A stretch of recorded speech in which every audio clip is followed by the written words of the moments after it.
Okay, before we get started, I want to recognize Congressman Olszewski from the great state of Maryland to lead us in the pledge and the prayer.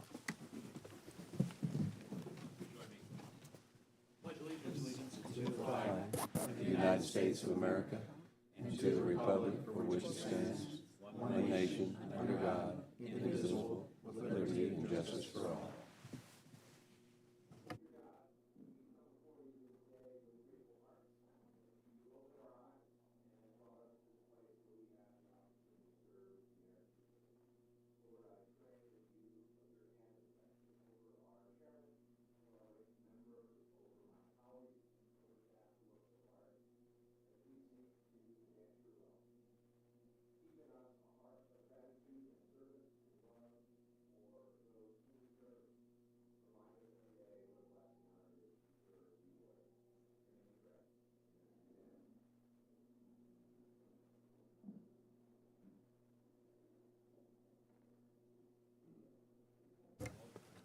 Ready?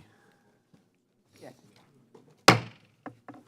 Good morning, everyone, and now call the Committee on Small Business to order. Without objection, the Chair is authorized to declare a recess of the committee at any time. I now recognize myself for my opening statement. Welcome to today's hearing, The Golden Age, Unleashing Main Street Through Deregulation. I want to thank our witnesses for being here today. Many of you have traveled a long way to share your experiences and your perspectives, and we deeply value your time and your voice. Today, we will focus on the need to unshackle small businesses from burdensome regulations created by the previous administration and examine what actions the Trump administration and Congress are taking to help free small businesses from this red tape. Every small business owner knows that regulations limit their ability to grow and succeed. Unfortunately, the Biden administration has cost American businesses more than $1.8 trillion in additional regulatory costs over just the last 4 years.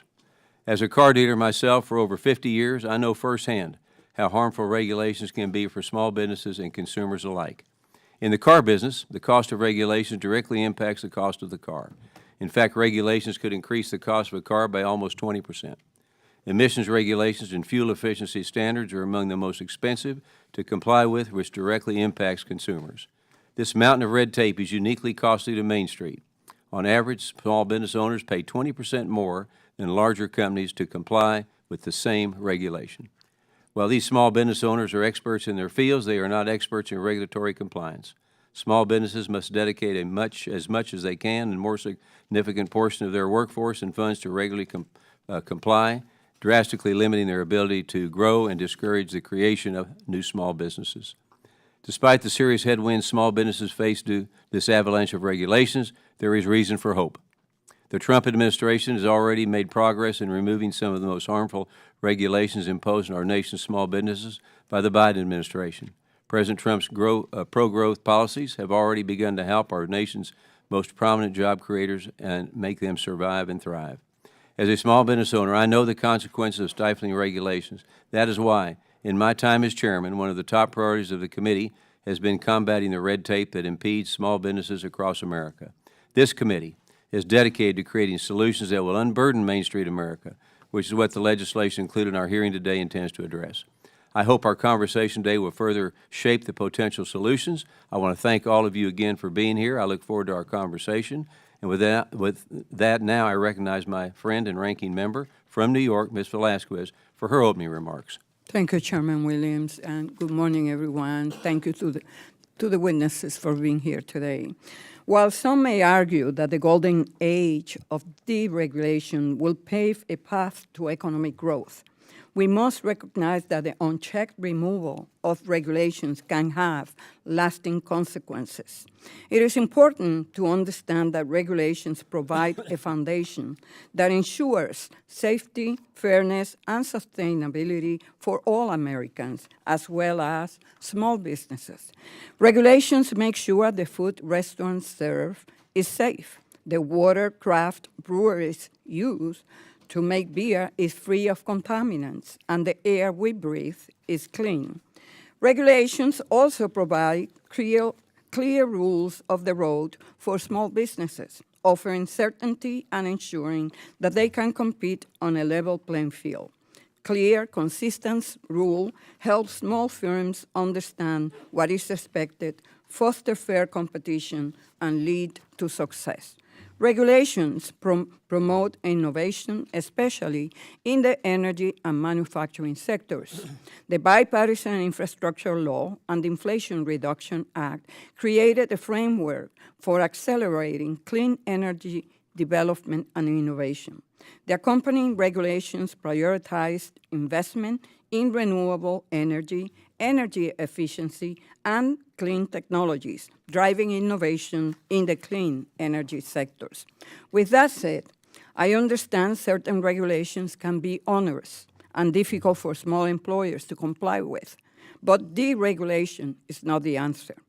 The chainsaw approach will roll back important safeguards and cause uncertainty for small firms. Uncertainty seems to be par for the course with this administration.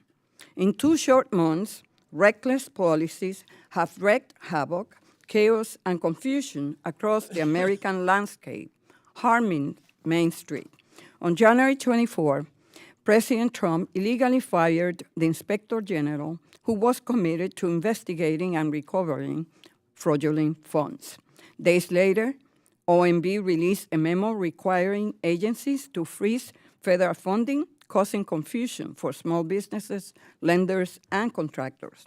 On February 3rd, Elon Musk and his team gained access to all of SBA's systems, including human resources, contract and payment systems, endangering the private information of millions of American small businesses. Then on Friday, February 7th, hundreds of SBA employees received termination notices, only to be told it was a mistake on Monday, and then fired for real on Tuesday. A Maryland District Court judge issued a temporary order reinstating probationary employees through March 27. However, the SBA placed them on administrative leave. This is not the way to lead. On March 21st, the president announced SBA will take over the federal government's student loan portfolio, which has nothing to do with advancing the mission of the SBA. It is incomprehensible that SBA will be asked to take on the servicing of more than $1.6 trillion in loans while its staff is being cut almost in half. And if the destruction of the government isn't enough, Donald Trump is picking a fight with Mexico and Canada using tariffs. Small retailers, manufacturers, and farmers all over the country are reeling. The uncertainty has left many small businesses struggling to keep up.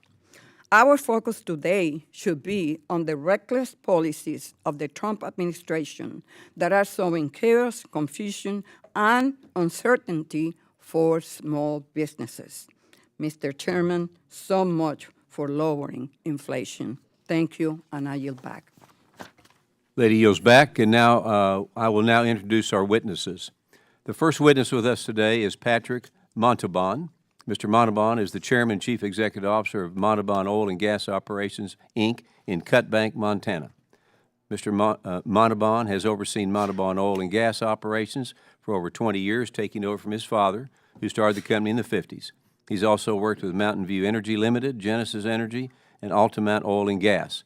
In addition, Mr. Montalban is the Chairman of the National Stripper Well Association and a member of the American Association of Petroleum Geologists, the Domestic Energy Producers Alliance, and the Northern Montana Oil and Gas Association. Mr. Montalban holds a Bachelor of Arts in Geology from the University of Montana and a Bachelor of Science in Geology from Montana State University at Bozeman. Thank you for joining us today. Looking forward to our conversation. I now yield to the distinguished member from Minnesota, Mr. Stauber, to introduce the next witness from his district. Thank you, Mr. Chair. Our next witness here with us today is Mr. Elden Johnson. Mr. Johnson is the owner and operator of Elden Johnson Transportation in Rush City, Minnesota, founded in 1999. Elden Johnson Transportation is a major hub for trucking services in our region. The company's fleet of vehicles, manned by skilled drivers, ensures the smooth transportation of goods across various distances and terrains. The company has established itself as a go-to option for businesses looking to move their products swiftly, safely, and securely. Mr. Johnson is a member of the National Federation of Independent Business and currently resides in Rush City, Minnesota with his wife and son. Thank you for joining us, Elden, today, and I'm looking forward to your comments, and I yield. Gentleman yields back, and now our next witness here with us today is Mr. Buddy Hughes. Mr. Hughes is the chairman of the board for the National Association of Home Builders in Washington, D.C. As a third-generation builder, Mr. Hughes opened his own general contracting business, Hughes Construction, in 1985. Mr. Hughes has been an active principal in the National Association of Home Builders, leadership structure at that level and state and national levels. He currently serves as a life delegate of the Leadership Council and has been a member of the Board of Directors for more than 20 years. Mr. Hughes is an Eagle Scout and was awarded the Ritchie Scott Award from the Insulating Concrete Form Association in 2007 and the National Association of Home Builders S.A. Walters Award in 2018. Thank you for joining us today. Looking forward to our conversation. I now recognize the ranking member from New York, Ms. Velasquez, to briefly introduce our last witness before appearing before us today. Thank you, Mr. Chairman. I'm pleased to introduce Mr. John Arensmeyer, the founder and CEO of the Small Business Majority. John launched the Small Business Majority 20 years ago, and he has built it into a nationally recognized organization focused on empowering America's entrepreneurs to build a thriving and equitable economy. He has become a leading advocate on critical policy issues affecting small business.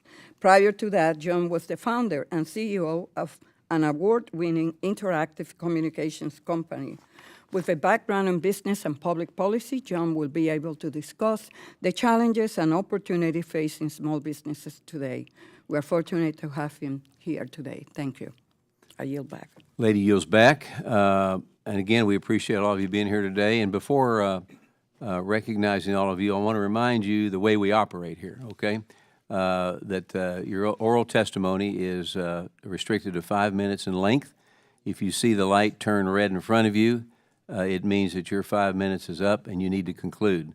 If you don't conclude, you're going to hear me doing this, okay? And but it will be fine. And also, you might see members coming and going in and out. It has no reflection on your testimony or anything. There's other hearings going on today, so you'll hear everybody from me and the ranking member and others stepping out and then stepping back in. So with that being said, I'd like to recognize Mr. Montalban for his 5-minute opening remarks. Thank you, Chairman Williams, Ranking Member Valles, Vice Ranking Member McGarvey, and members of this committee. My name is Patrick Montalban. I reside in Cutbank, Montana, and I'm the chairman of the National Stripper Well Association.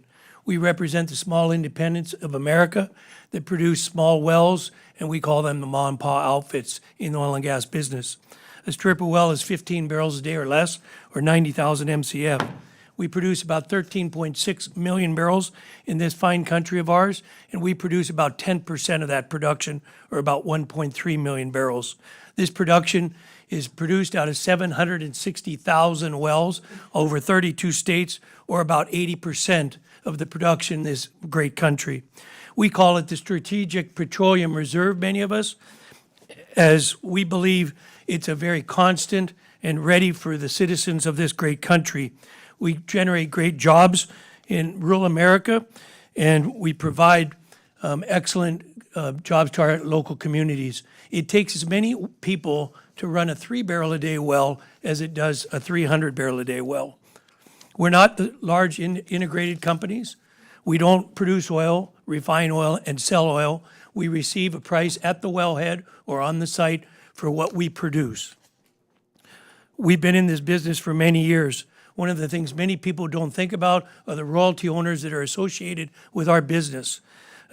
Many people, such as farmies and retirees, receive this extra income each month to help them pay their bills. To give you an example, some of the royalty owners in Texas, 4.4 million. Minnesota, 71,000. Pennsylvania, 18,000. Kansas, 221,000. And my great state of Montana, Congressman Downing, 71,000. I'm chairman and CEO of Montalban Oil and Gas. I had a degree in geology from the University of Montana. My father started this company in the 1950s. We have 17 full employees and pay $35 an hour. We pay 100% of health care for our employees and their families. We provide an excellent package for each and every employee. We're the largest producer on the Blackfeet Nation Indian Reservation in Montana. We pay 19 to 25% royalty. A normal royalty in the oil and gas business is 12.5 to 15%. We're a community-oriented company, and we give back to the schools, to the hospitals, and all the local businesses. We have been confronted for years on regulations. In the Obama administration, we look back and we called that operating under 1,000 cuts. We got through those 8 years, but nothing was like the Biden administration. The Biden administration wanted to clearly put us out of business. And I had a few individuals in the Department of Interior and the EPA tell me so. Think about that, everyone at this committee. If you'd like to have someone tell you that the government would like to put you out of business. These are strong jobs in rural America. How were they going to do this? They were going to do this with the methane tax regulations by the EPA, the bonding requirements with the Department of Interior, and dear to my heart, the UIC injection program for water injectivity in our oil and gas business. We operate under numerous levels in the state of Montana. We have state, federal, tribal, fee, and numerous layers of regulations. The three major concerns with the methane rules was the subpart W, or the reporting, or Quado B, Quado C, which brought in the small independents. This would have put every small independent out of business in America. Don't kid yourself. The UIC program is the Underground Injection Control Program operated by the EPA. It started in 1986, and it was a very good program, but unfortunately, they've gone over their bounds and have hurt the small independents. One of the hardest things for federal properties for the small independents was how they changed the Department of Interior bonding regulations. They took a they took a single well bond for $10,000 to $150,000, and a multiple well bond for, in other words, 2 wells, from $25,000 to $500,000. What this clearly did was take us out of operating on small federal lands. Thank you for this time. It's going to be a new golden age for the small independents of America now that we have new administrators appointed by the Trump administration. Thank you very much. And I now recognize Mr. Johnson for his 5-minute opening remarks. Chairman Williams, Ranking Member Velazquez, members of the House Small Business Committee, thank you for the opportunity to testify today on behalf of the small business owners across America. My name is Elden Johnson. I own Elden Johnson Transportation in Rush City, Minnesota, which I started in 1999. Over the last 4 years, small businesses have faced unprecedented challenges, including COVID shutdowns, supply chain disruptions, historic inflation, burdensome regulatory environment, and systemic workforce shortages. These major challenges have fueled uncertainty and reduced small business optimism. One major headwind for small businesses is the unprecedented regulatory burden imposed on us over the last 4 years. The Biden administration has added $1.8 trillion in regulatory compliance costs and added 356 million paperwork hours. These compliance costs disproportionately impact businesses like mine. I do not have compliance officers or lawyers to navigate complex laws and regulations. Those responsibilities and many others fall on me as a business owner. Following the 2024 election, small business optimism surged. Small businesses saw the election's result as a major shift to the nation's economic and regulatory policy towards a more pro-business environment. Although small business remains optimistic, there are warning signs on the horizon. the looming expiration of key provisions of the 2017 Tax Cuts and Jobs Act, specifically the 20% small business deduction, creates uncertainty about whether my taxes will go up next year. Congress can help small businesses like mine, like passing the Main Street Tax Certainty Act to prevent a massive high tax on 9 out of 10 small businesses. In addition to uncertainty caused by looming tax hikes, the onerous regulatory environment over the last 4 years has laid a wet blanket over the economy. Specifically, the EPA's de facto electric vehicle mandates and the Department of Labor's independent contractor rule have the potential to shut my business down for good. These regulations ignore the reality the entire industry relies on long-standing work arrangements like independent contractors, or that an all-electric fleet is simply not feasible. In rural Minnesota where I live, there's no infrastructure to support these vehicles, and industries like trucking can't wait for hours for batteries to recharge to go back to work. The Federal Motor Carrier Administration has also put significant strain on the trucking industry from their overregulation. Their proposed speed limiter regulation and electronic logging regulation would impose one-size-fits-all mandates that will make our roads less efficient and less safe. I understand the well-intentioned nature of the rules. However, the one-size-fits-all approach from Washington ignores that safety is my #1 priority. Truckers want to get home safely to their families, as we want the others that share the road with us too. We do not need Congress or federal agencies to order us to be safe. We already are. Lastly, the Biden administration beneficial ownership reporting requirements mandated 32.6 small businesses register with the federal government or face penalties of up to $10,000 and 2 years in prison. Thankfully, President Trump stopped enforcement, correctly calling the mandate outrageous, invasive, and an economic menace. This action has saved small businesses from devastating civil and criminal penalties. Congress must make this win permanent by passing and repealing the Big Brother's Overreach Act and destroy beneficial ownership data that has already been collected from U.S. small businesses. Small businesses are optimistic that the Trump administration and Congress will deliver pro-growth economic and regulatory reform policies. However, doing so requires Congress to roll up its sleeves and go to work. Congress must enact much-needed regulatory protections for small businesses like the Prove It Act and eliminate vague statutes like Corporate Transparency Act.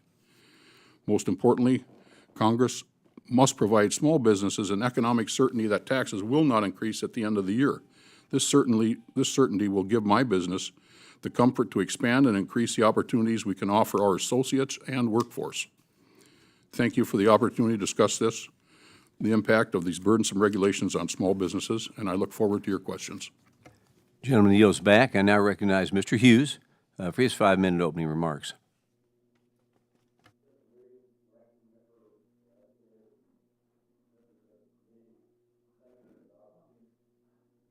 Got it again. Sorry. Thank you for the opportunity to testify today on behalf of the National Association of Home Builders. America is experiencing a housing affordability crisis. Overly burdensome and in some cases unnecessary government regulations bear some of the responsibility for driving up construction costs and contributing to our housing affordability crisis.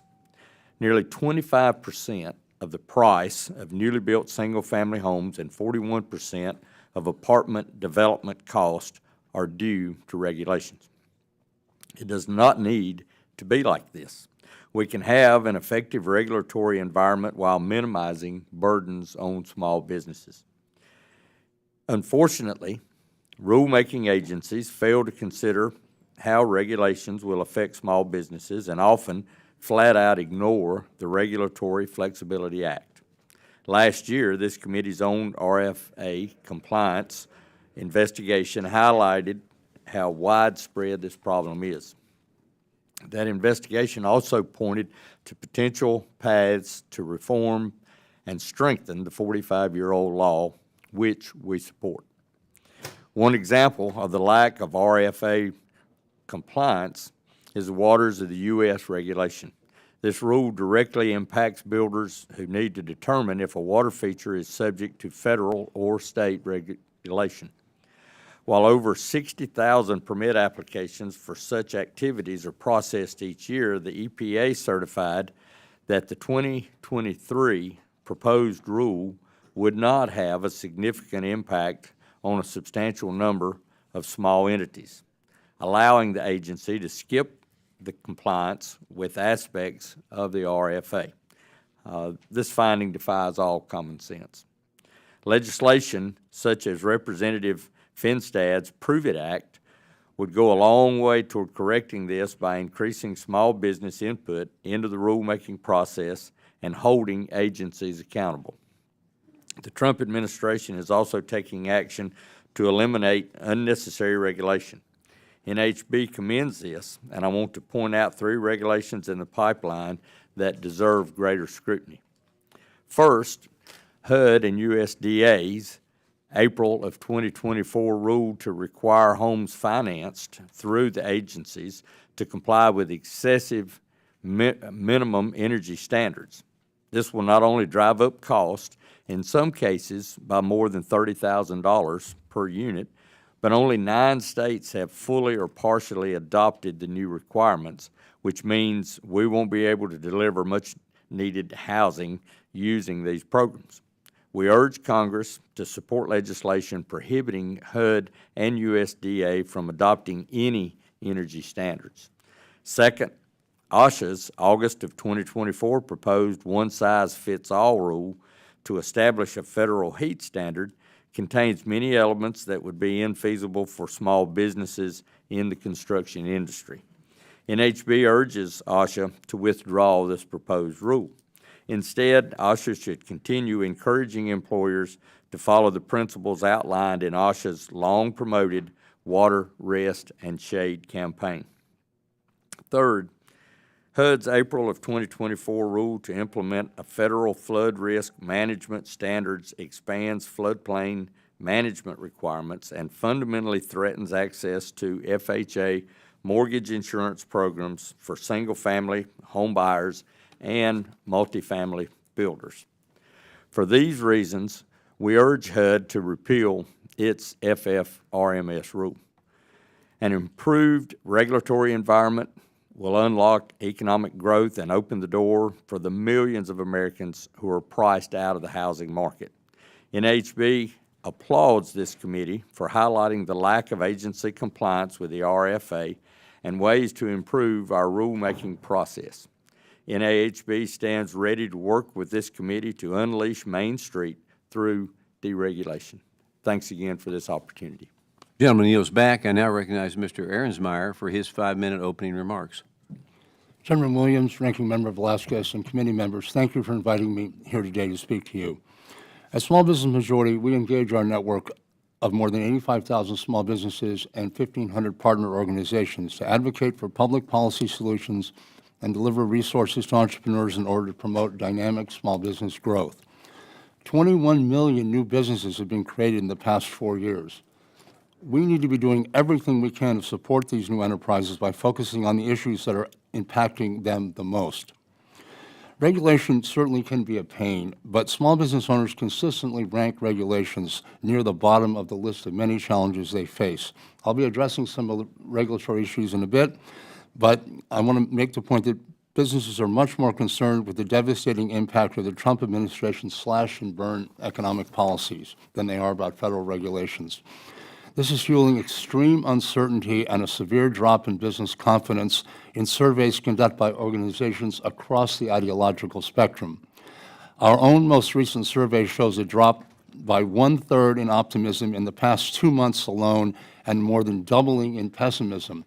For the first time in a long time, pessimism outranks optimism, and 44% have experienced revenue declines.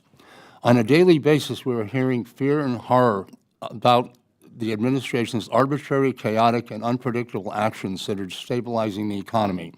These actions include onerous inflationary tariffs, terminating vital federal programs supporting entrepreneurs, slashing the SBA's workforce by 43%, while piling on $1.6 trillion of unrelated student loan responsibilities, and mass deportations that exacerbate small businesses' existing workforce challenges. The tariffs are perhaps what we're hearing about the most. 77% of small businesses say the expanded tariffs will be detrimental to our economy. Nikki Bravo, owner of Momentum Coffee in Chicago, Margot Clayson, owner of the mighty Metro Green in Income, Idaho, and Mike Roach, owner of Paloma Clothing in Portland, Oregon, are worried that new tariffs could be devastating to their businesses. The same survey finds that 2/3 oppose the administration's policies, with more than 3/4 opposed to the SBA cuts. But back to regulations. Regulations are a necessary fact of life for small businesses, from food safety to responsible workplace practices to mitigating environmental harm to preventing financial scams. There's a legitimate need for government to ensure a healthy, competitive business landscape undergirded by a level playing field. The debate over regulation should not be ideological. Rather, it must be based on a case-by-case, pragmatic analysis.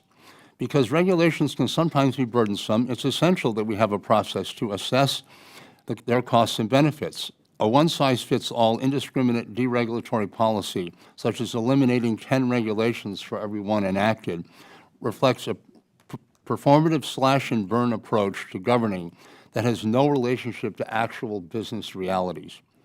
Small businesses value fair and reasonable regulations that help them compete with large companies and establish clear, easy-to-follow rules of the road. They repeatedly point to the importance of regulations in both fostering competition and holding large corporations accountable. Our polling shows that 86% of small business owners agree that some regulation of business is necessary in a modern economy, and 93% agree that their business can live with regulations if they're fair, manageable, and reasonable. As such, we support efforts to ensure small business owners are more involved in the promulgation and implementation of new regulations. Existing regulatory structures should be strengthened, such as those under the Regulatory Flexibility Act, which requires a review of rules that will have significant impact on a substantial number of businesses within a 10-year period. Following the RFA along with proper coordination with the SBA's Independent Office of Advocacy enables agencies to ensure that regulations are not overly burdensome. Moreover, the Office of Information and Regulatory Affairs provides additional insight in the federal rulemaking process. The previous administration recognized the importance of OIRA's key functions through an executive order encouraging agencies to take necessary steps to strengthen the regulatory review process with public involvement in rulemaking. Finally, Congress should consider solutions to help Main Street work within the regulatory requirements of their respective industries while maintaining a commitment to health, safety, and commercial standards. Small businesses need certainty, consistency, and clear guidelines from the government, not chaos and confusion. Congress should be hyper-focused on helping small business owners navigate the ever-changing and increasingly challenging economy while helping them find relief from tariffs and draconian budget cuts. I look forward to answering your questions. Gentleman yields back, and we will now move to the member questions under the 5-minute rule. I recognize myself for the first 5 minutes. Whether by enacting a late-minute halt on domestic drilling on federal lands or purposely slowing his administration's approval process for oil and gas projects, one thing was clear. President Biden's actions threatened American energy independence. This regulatory assault was particularly painful for Main Street America. Small businesses and overly regulated industries had to beg the federal government for approval to simply conduct business. So, Mr. Montalban, how did the Biden administration's withholding of your project approvals and other administrative prohibitions harm the oil and gas industry? Thank you, Mr. Chairman. Starting out with the Department of Interior and the bonding was critical to the small independents, as I mentioned before. They stopped the drilling because of the bonding, and they stopped any transaction between independents on trying to buy or sell any federal properties. Did you ever hear from the government agency officials why an approval was withheld or delayed? Did you ever hear from them? We've had numerous situations in our business over the last 4 years why permitting, permits to drill, permits to inject water have not gone through the process, and we've never heard back. During the Biden administration, American businesses were saddled by, we've heard this figure already, $1.8 trillion in additional regulatory costs. Small businesses do not have enough resources to hire high-priced attorneys like large corporations do. Because of that, compliance is often left to the owner or an employee who will have trouble navigating the complex language of these rules. And even worse, most industries face regulations from different agencies that may be conflicting. This adds cost, confusion, uncertainty to small businesses trying to navigate the regulatory minefield. So, Mr. Johnson, Tell us about your experience navigating the regulatory landscape. What has been the cost to your business and the impact to your employees? Numerous regulations. A lot of them are, I guess, the EPA related are the most expensive and troublesome for us. I don't know if you want specific. One of them is the EPA mandate for the diesel motors called DEF fluid, Yeah. which is burdensome. Sometimes putting our trucks in the shop for weeks at a time, and some of the repair bills up to like $17,000 to $20,000 plus the time that our trucks are not moving. Yeah, and you don't have time to hire outside auditors and all that to come in. No, heavens Creates no. a heck of a It's burden just for you. can't do it. Can't do it. Thank you. As an essential part of the American dream, the American dream is home ownership. Unfortunately, the cost of housing and building has continued to grow year over year.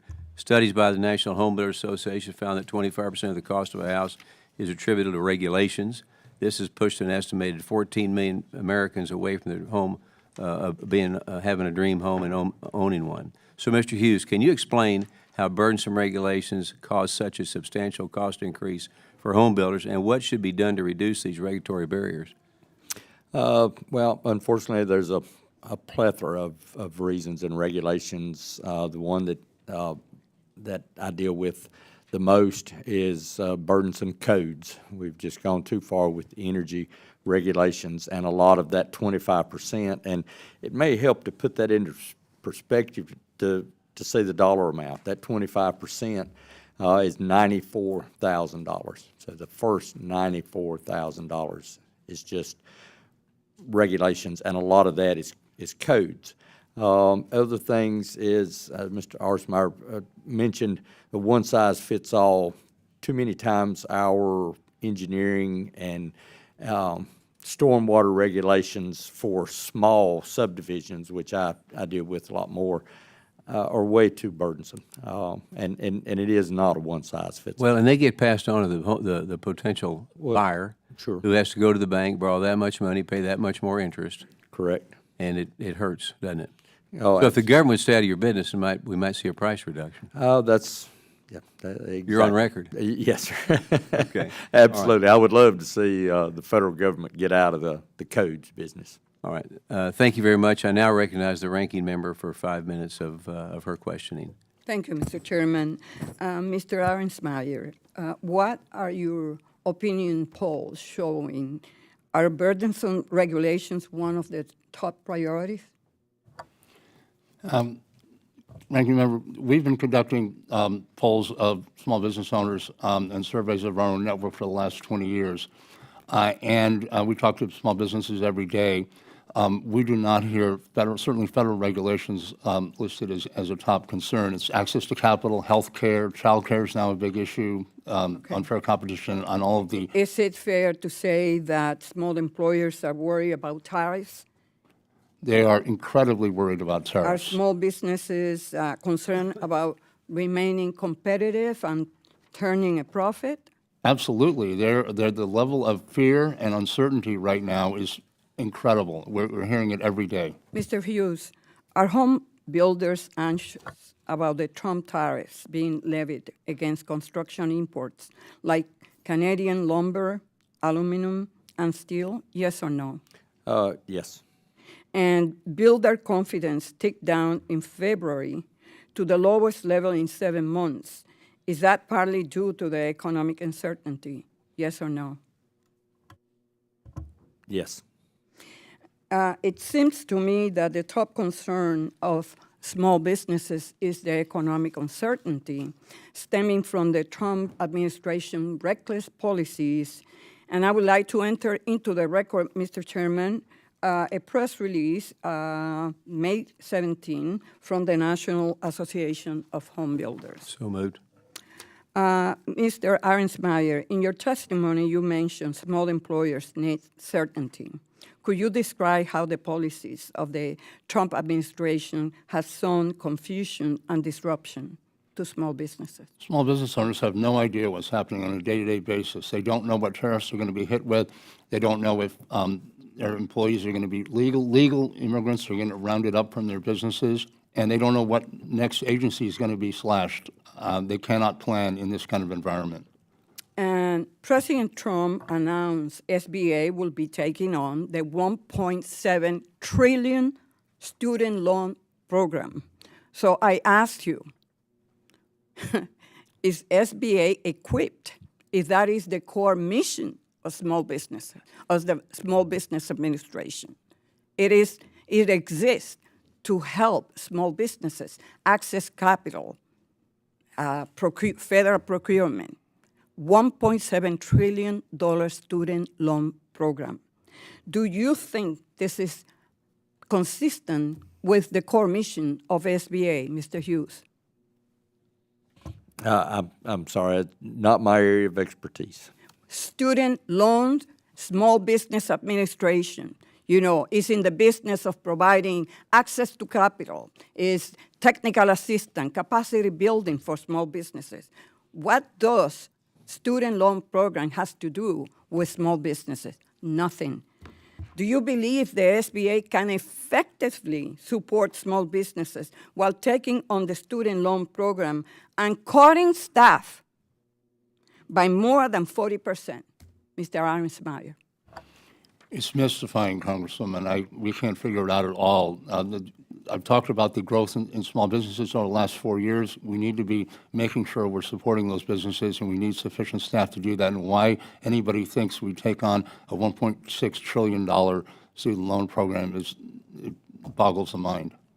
And this committee has jurisdiction over the Small Business Administration. Mr. Chairman, when are we going to have a hearing to bring the administrator in and to explain to us how she will be able to handle the needs of small businesses who need certainty and the student loan program?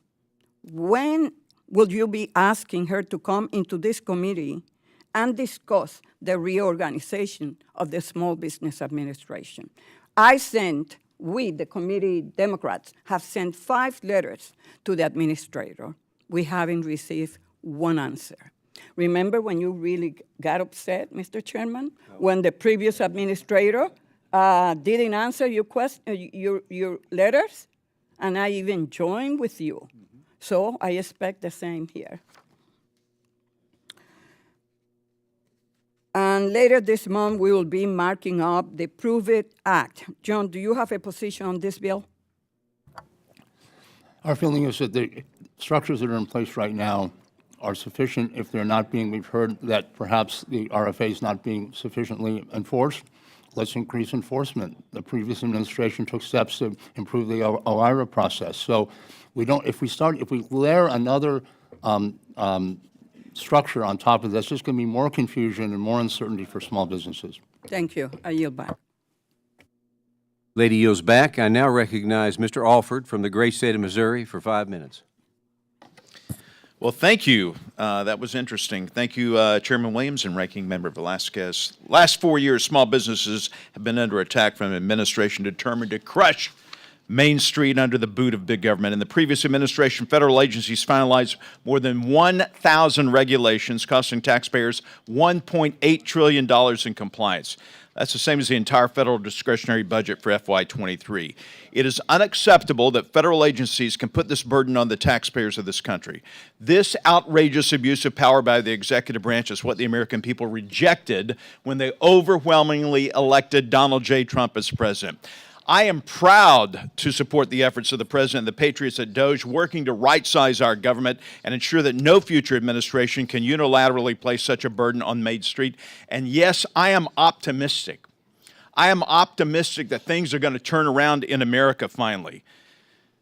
I don't have a woe is me attitude.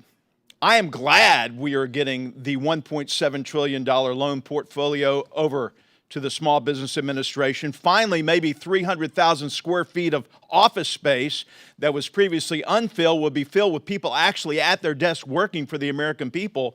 The student loan program should never have been the business of the federal government to begin with. But now we have it. Let's do something about it along with the Pell Grants. Mr. Montalban, Biden's war on fossil fuels costs jobs. as you know. It's estimated that it cost up to 59,000 jobs, either people laid off from pipelines and fracking or jobs not realized. And yet, in less than 3 months, DOGE, the Department of Government Efficiency, has laid off some 30,000 federal workers out of some 33 million. That's less than 1%. And yet there's all this outcry. Are federal workers guaranteed a job for life, sir? No, Congressman. Are workers in the fossil fuel industry entitled to a job for life? No. Why do you think that there's so much outrage over less than 1% of the federal workforce being laid off, and no one gave a hoot about 59,000 workers and also farmers who have gone out of business because of the high input costs from fertilizer that's made out of natural gas? All these implications, the President of the United States targeted the fossil fuel industry, but he trained the crosshairs on the backs of our farmers and the backs of people who work for you. Why is that? Why the discrepancy? Well, first of all, it's nice to have common sense back in government. And second of all, I don't think that we should be paying any student loans. I put myself through college. But the bottom line is, in our industry, with Department of Interior Doug Burgum, Chris Wright with the Department of Energy, and Lee Zeldin in the head of the EPA, we think we have a new future in the oil and gas industry, the small independents, sir. Thank you. Mr. Hughes, I'm glad you're here today. $95,000 in added cost. In my area, in the Kansas City market, 6 months before the policies, the Green New Scam was initiated and these codes were adopted by Kansas City, they were averaging 85 single-family permits per month. 6 months after the policy implementation, only 26 single-family permits were issued in total. That's crazy. Do you have anything against if someone wants to build a nice home for them to add these more efficient measures to their home at their own expense? Oh, absolutely not. I've been dealing with what we would call innovative products since the mid-90s. More efficient, structurally sound products that we do envelopes out of. It's a much stronger and more efficient structure. The bottom line is it costs more.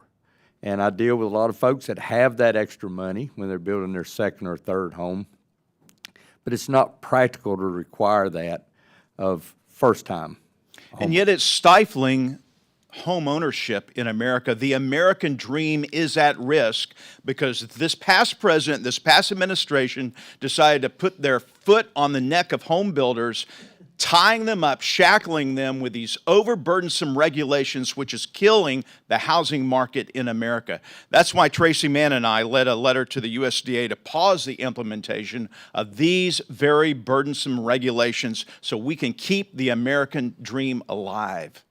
The dollar mark on that added 2021 IECC was around $30,000. Wow. Thank you, sir. Thank you all for being here today on your own time and your own dime. God bless you. I yield back. Gentleman yields back. I now recognize Mr. Olszewski from the great state of Maryland for 5 minutes. Well, thank you, Mr. Chairman, and thank you all for your time today. I don't know where to start, so I'm going to just try to work through this. Hopefully we can have a bit of a quick conversation in my time today. I'll just start by an observation. I think done right and done in partnership, government regulation can save lives and can boost economic output. Done right, in partnership. I hope that's something we can all sort of agree to as a general principle as we go about this work. I think we can also agree there are certainly opportunities to reassess and to reevaluate, change, repeal regulations that were not done right. And I would just say, I'll speak for myself, and I'm sure some of my colleagues, we welcome that conversation. The sense I got from some of the testimony today was that there should not be a one-size-fits-all approach to regulation. Is that a fair sort of observation or takeaway? Okay, thank you. So I would just, I guess, put out there that perhaps as we consider and have these conversations, we shouldn't take a one-size approach to peeling them back either. So let's take that same approach to unwinding regulations that may be onerous unnecessarily. And just like we had a conversation today, I do want to associate myself with the comments of the ranking member. I truly do, and I mean this authentically, welcome a conversation with the administrator hope that she would be willing to answer questions that are proposed by any member of this committee, because I think that is how we get to some of that work. My colleague mentioned outrage about prior employees of the federal government. My guest to the president's joint address was actually a federal employee who was helping those farmers that were mentioned earlier. She worked for U.S. Fish and Wildlife, helping assist farmers in Maryland. She was hired under President Trump's first administration, and she was let go under his second administration because she was promoted. She did such a good job that she was on probation. And so I hope, again, we cannot take this one-size approach in the work that we do. I guess, I also wanted to lean in. I wasn't planning on doing this on the student loan piece because for countless businesses, these training programs, these pathways are lifelines and pathways to prosperity for so many people. And so I do think it's critical that we find ways to support that. Just as I think we need to do more for home ownership. Home ownership is a great frontier. So, Mr. Hughes, I think we talked about this a little bit. Is it fair to say that the tariffs that are being talked about might raise the cost of building a single-family home anywhere from $7,500 to $10,000? Any sense of what we're looking at for increased costs? A dollar amount, it'd be hard to say because it covers so many different products. Okay. Who knows where it's going? We've been dealing with tariffs for years, truthfully. Lumber coming out of Canada Sure. Has been tariffed to death already. And we are concerned. Yeah, and I heard the conversations earlier about the costs. We obviously don't want to unnecessarily increase costs, but we can agree that increasing costs through tariffs would be another cost that would impact businesses and consumers. Is that fair across the board here? Yes. Okay. And I guess just to that point of employees, I do want to, I guess, reemphasize the point of I'm uncertain how we can do more to work with businesses as we are peeling away half the workforce of the Small Business Administration, upending offices, moving people. So again, I think I just wanted to leave today with reinforcing that we would welcome the conversation with you and with others. So as I've done with prior witnesses, if there are specific regulations that you all would like this committee to consider reviewing, perhaps repealing, if you could just, as a follow-up, submit for the record some of those recommendations. I truly would welcome that, and I know that we as a committee would be welcoming those conversations. So really appreciate everyone's time today. I'll do something rare, Mr. Chairman. I will yield back the balance of my time. Gentleman yields. I now recognize Ms. Van Dyne from Texas for 5 minutes. Thank you very much, Mr. Chairman. Thank you to our witnesses for joining us today.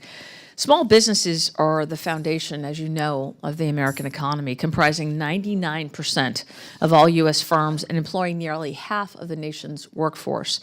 They're instrumental in fostering innovation, creating jobs, and driving economic growth within our communities.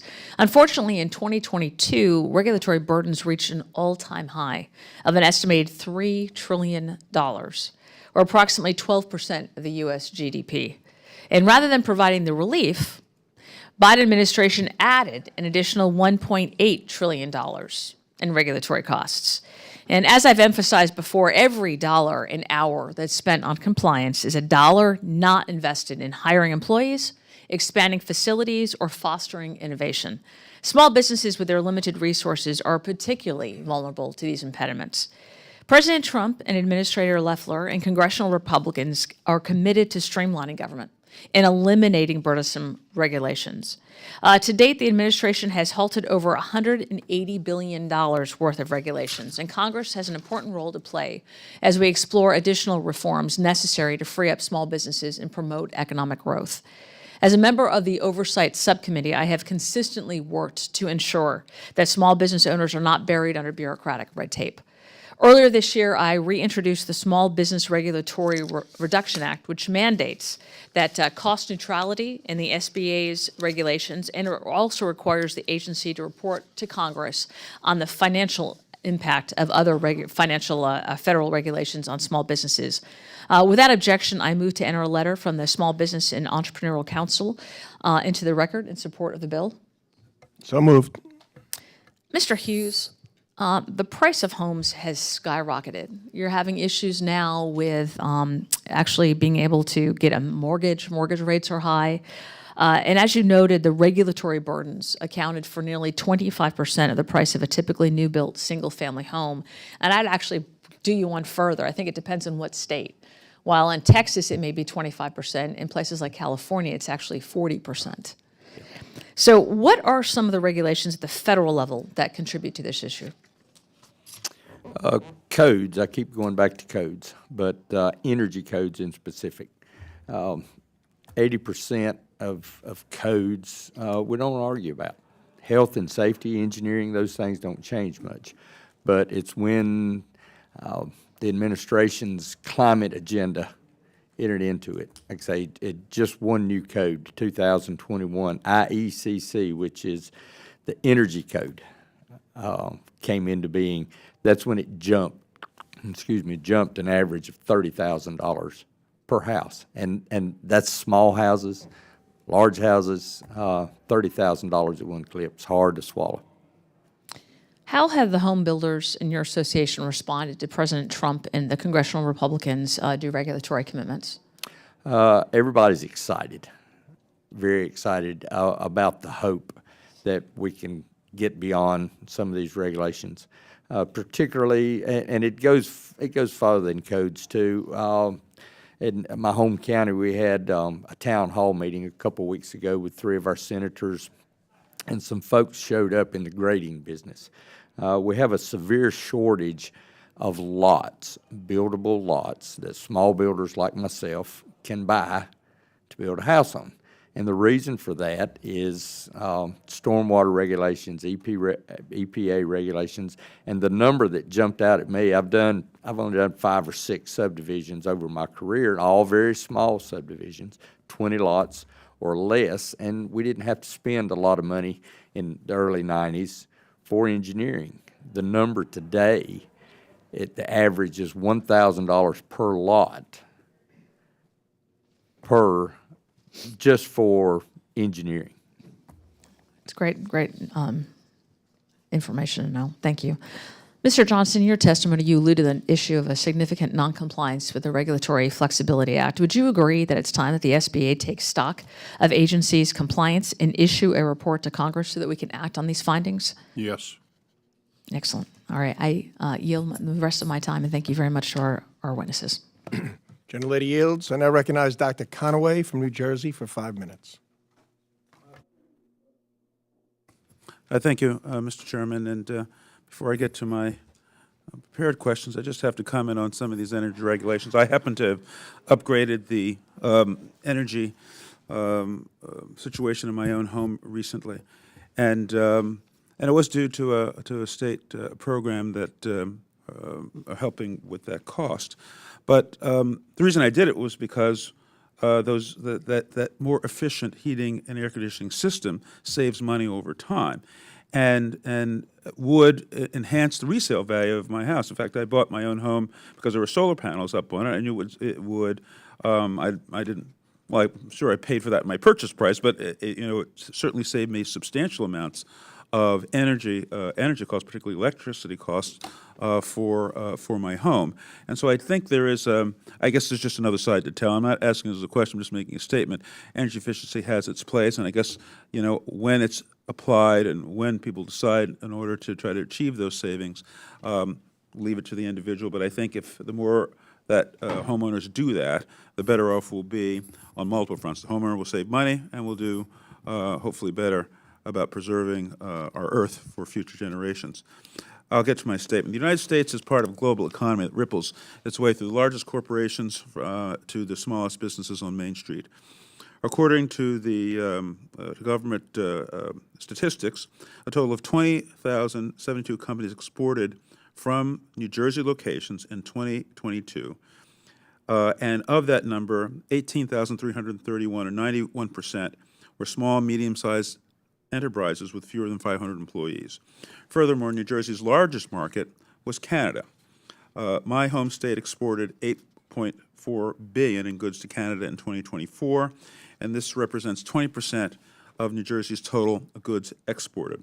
The Trump administration's continued rollout of tariffs against our closest trading partners, such as Canada and Mexico, have been unpredictable, to say the least. In fact, I was at a meeting just last night talking to ministers from Europe who are now considering how to de-risk themselves from the United States market because of the chaos they're seeing with respect to tariff policy. It's here, it's there, it's everywhere.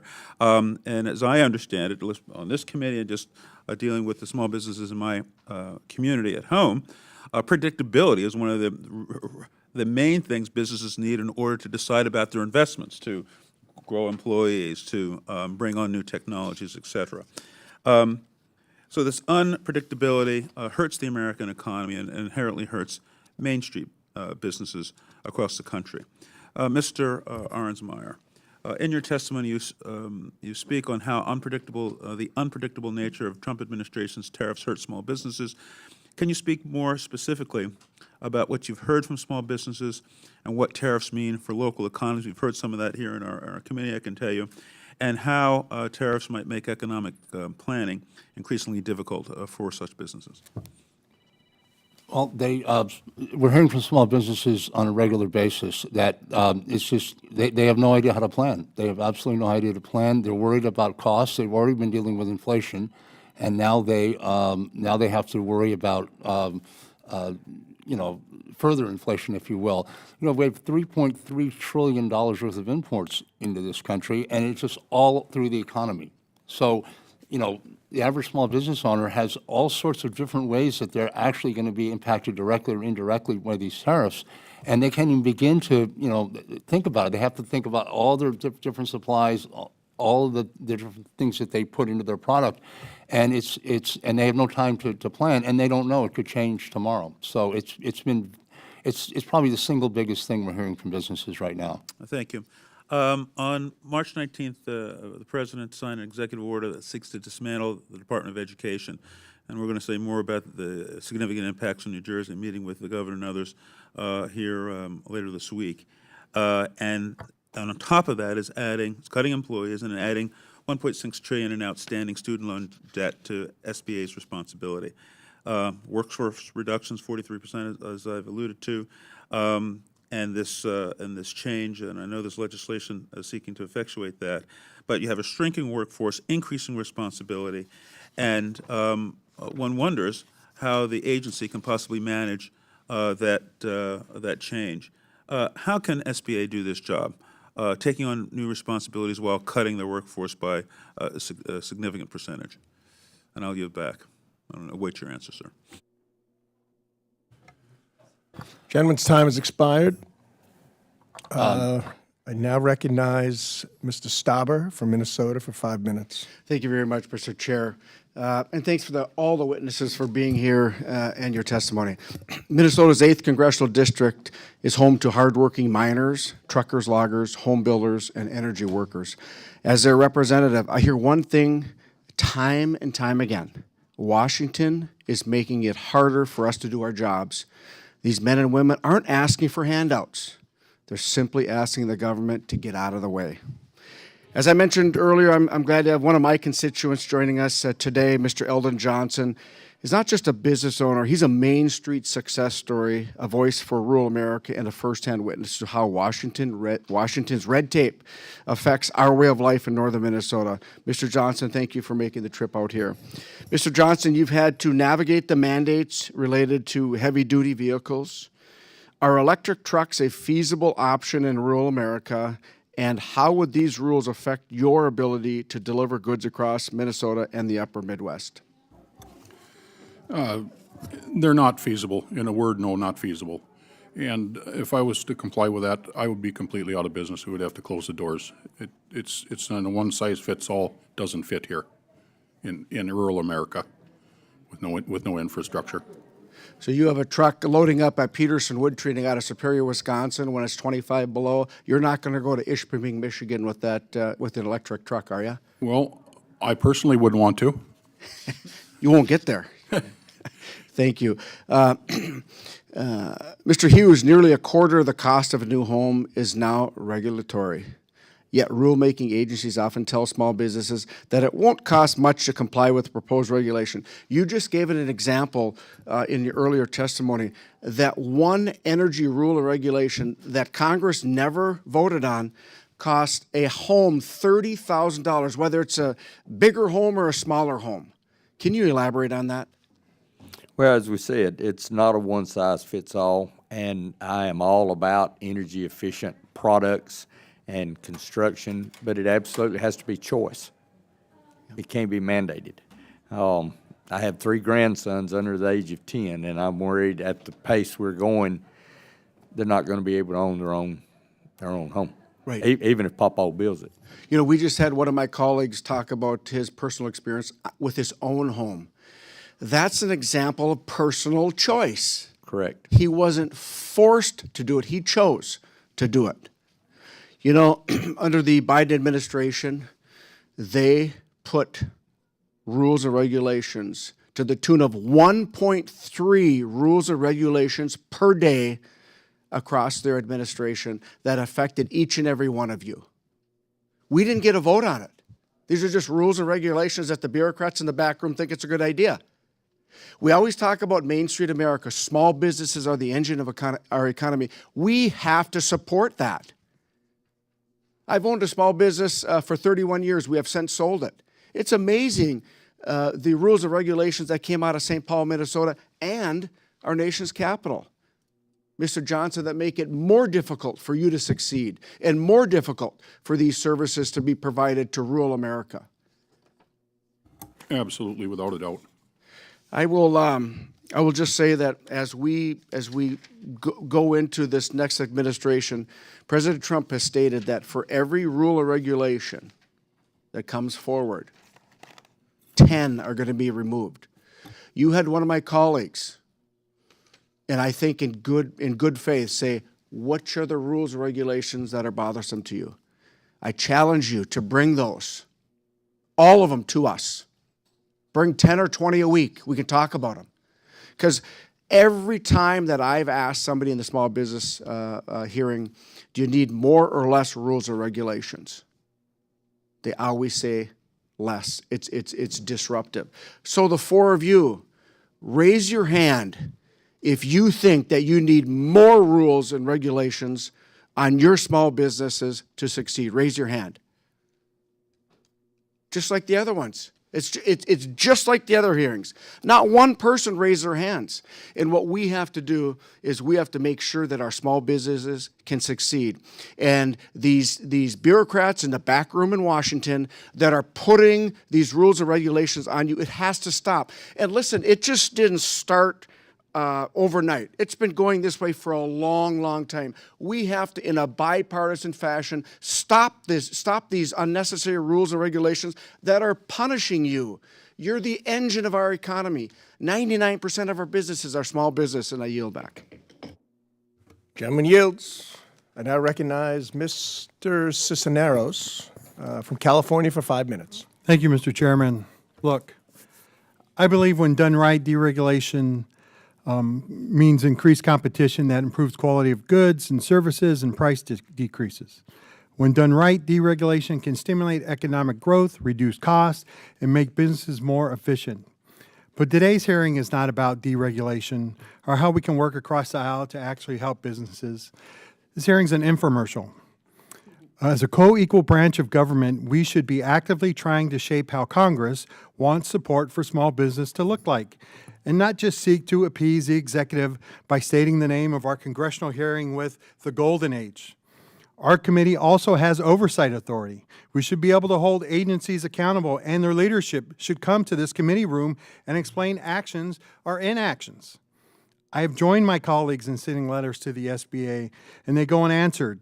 We sit through hearings to listen to what agencies, particularly the SBA, are doing and not doing. We ask witnesses questions to gauge the impact of actions by the SBA and the administration. But we need to bring the director of the SBA here. So with my time now, I am calling on this committee to bring the administrator here to publicly answer our questions. If the administrator were here, I would want the following questions answered. What was the extent of DOJ's access to SBA headquarters and systems, and what was done by the SBA to ensure that systems were not abused or accessed by individuals without clearance? What specific offices or departments within the SBA are affected by the announcement of 43% reduction in the workforce? Where is the SBA relocating the 6 regional offices, and will any other offices be closed in the future? How are we appropriating funds being used, or how are appropriated funds being used or not used with the SBA undergoing such drastic changes that Congress has not authorized? What is the SBA's plan to handle $1.7 trillion student loan portfolio with less staff and staff not trained to work with such a complex student loan system? In announcing the Made in America Manufacturing Initiative, you claim you will find $100 billion in cuts to regulations. Where are you going to find it, and how are you going to ensure cuts don't negatively impact small business owners? Also, in announcing the Made for America Manufacturing Initiative, did the SBA actively mislead Americans by stating that the previous administration was losing an average of $9,000 or 9,000 manufacturing jobs per month? On the last question, the SBA ignored the fact that manufacturing jobs rose by 721,000 during the first 3 years of the Biden administration. Some was part of the comeback from the pandemic-era job losses, but the Biden administration's final month numbers was still 12,000 manufacturing jobs higher than the last pre-pandemic month of President Trump's first term in office. The manufacturing employment gains under President Biden were in fact the strongest in 72 years.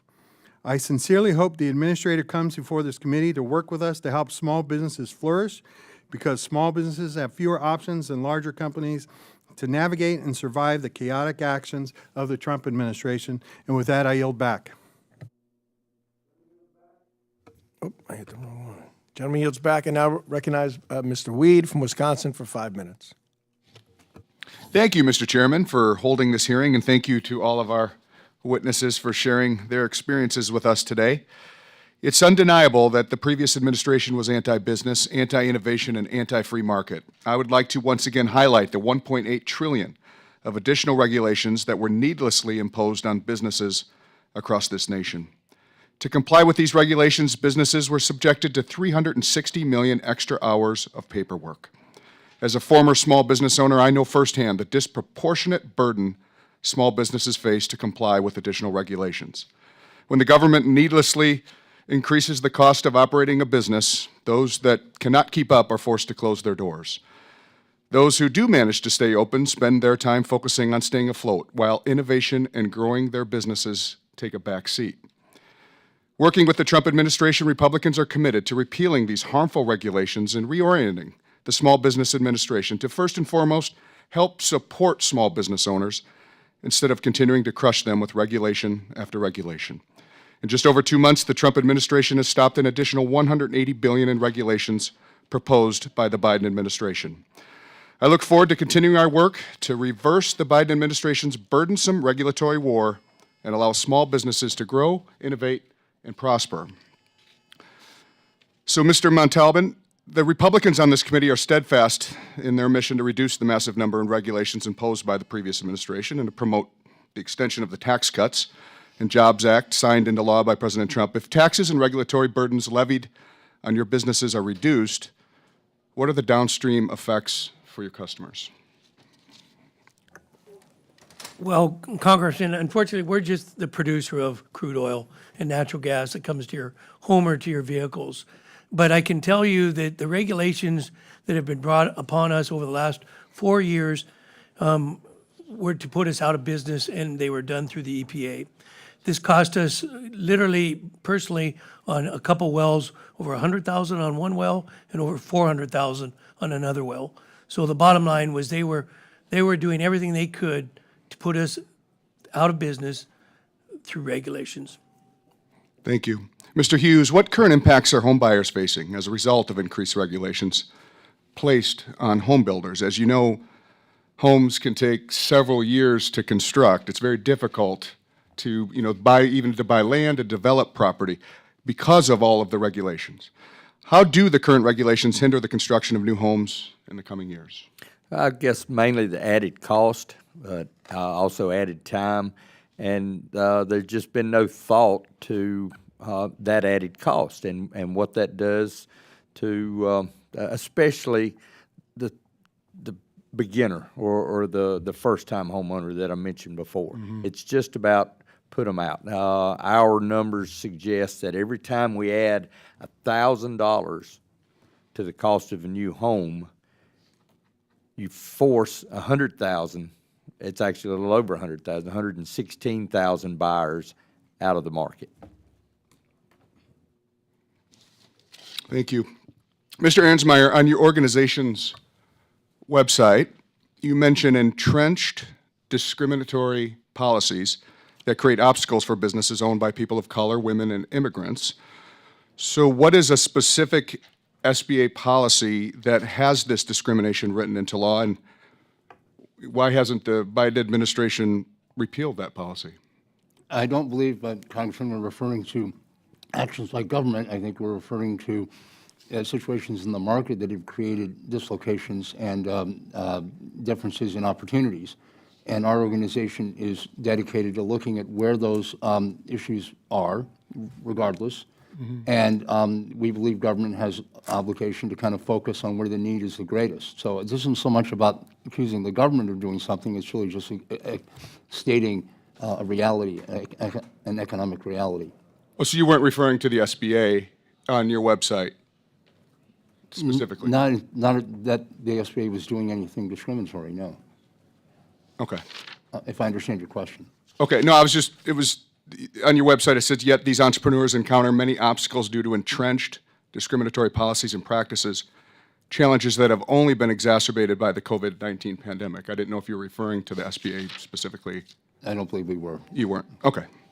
So if a policy or practice explicitly favors a certain category of people over others, would you consider that to be discriminatory?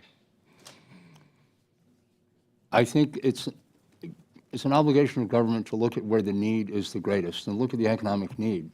And you find the greatest economic need in certain communities, urban communities, rural communities. It's not limited to a particular race or demographic. And there are programs in place that address those needs, and we support those. Gentleman's time has expired. All right, I yield back. Thank you. Gentleman yields. And now recognize Mr. Tran from California for 5 minutes. Thank you, Mr. Chair. Thank you, Ranking Member, to all the witnesses. I appreciate you being here today. Mr. Arensmeyer, many of my colleagues on this committee make regulations out to be this unyielding bureaucratic boogeyman for small businesses. But regulations can also benefit the economy through leveling the playing field, incentivizing innovation, and protecting American innovation from threats like the Chinese Communist Party stealing our intellectual property. Can you share some of the stories from small businesses within your organization? I mean, again, it's about setting up a level playing field. And for example, in terms of lending, we see a lot of irresponsible lending going on, targeting the most vulnerable small business owners, and you need regulations in order to guard against that. Price discrimination that the FCC was attempting to deal with. Again, it's the role of government to step in and try to create a level playing field. Unequal franchise relationships, the list goes on, and that is a function of government to do that. And that's why we heard a lot about the cost of regulations, but it's really about a cost-benefit analysis. We're the first to argue that perhaps there are regulations out there where the cost is greater than the benefit, and we should look at those. But you've got to look at the benefit side. If you'd only look at the cost side of things, we wouldn't have had the PPP. Yes, the PPP created some obligations for small businesses, but it was a huge benefit as well. So just looking at the cost side of the Biden policies, there was a lot of manufacturing and other money that was passed by this Congress. Obviously, regulations came along with that. So again, across the board, we need to be looking at what are the benefits and what are the costs. And we are certain there are cases where the costs outweigh the benefits, and those should be addressed. Yeah, I agree with that, and thank you. To continue on, Mr. Arensmeyer, on March 14th of 25, the President issued an executive order directing that Minority Business Development Agency, MBDA, be eliminated to the maximum extent consistent with applicable law. The agency, which was created by President Nixon in '69 and codified into law by Congress with bipartisan support in 2021, has been widely successful. In fact, in fiscal year '24 alone, the agency helped the country's more than 12 million minority businesses access $1.5 billion in capital and create or retain approximately 23,000 jobs. What message is the Trump administration sending to small businesses by eliminating the Minority Business Development Agency?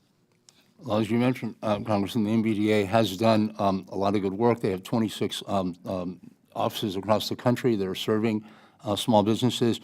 And on top of that, they were the conduit for a large chunk of the State Small Business Credit Initiative technical assistance money that, by the way, they haven't distributed all of it. You've got about $62 million sitting there. With them going away, who knows if that's going to get distributed. So they have performed a valuable function. Just to sort of wipe them off the face of the earth is absolutely not the way you're going to help small businesses. Thank you, Chairman. I yield back. Gentleman yields back. I now recognize Mr. Musser from the great state of Pennsylvania for 5 minutes. I appreciate that, Mr. Chairman, and thanks to all of you very much. Obviously, our committee has oversight over the SBA, but we're also about advocating and fighting for small businesses. We're really the only committee here in Congress that's our focus, not just the SBA, but working for you.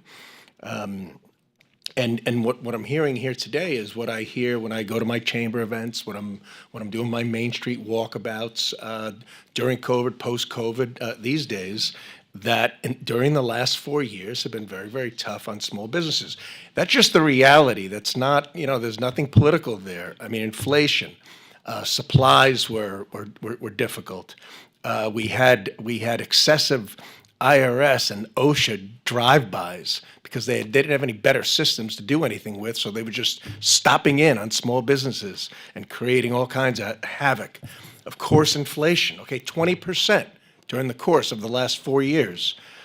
Energy up and down, to keep your company going to the cost of logistics and distribution. Workforce issues. I mean, taxes. Taxes have gone up from bonus depreciation to the R&D tax credit. The list goes on. And now, 199A is in jeopardy if we don't pass the incoming tax relief that our friends to the left like saying, that's nothing but tax cuts for the rich. No, it's for all the small businesses that have the 199A. And by the way, sir, your organization advocates against 199A. So I don't even know what to make of that. It's a 20%. I have it in writing.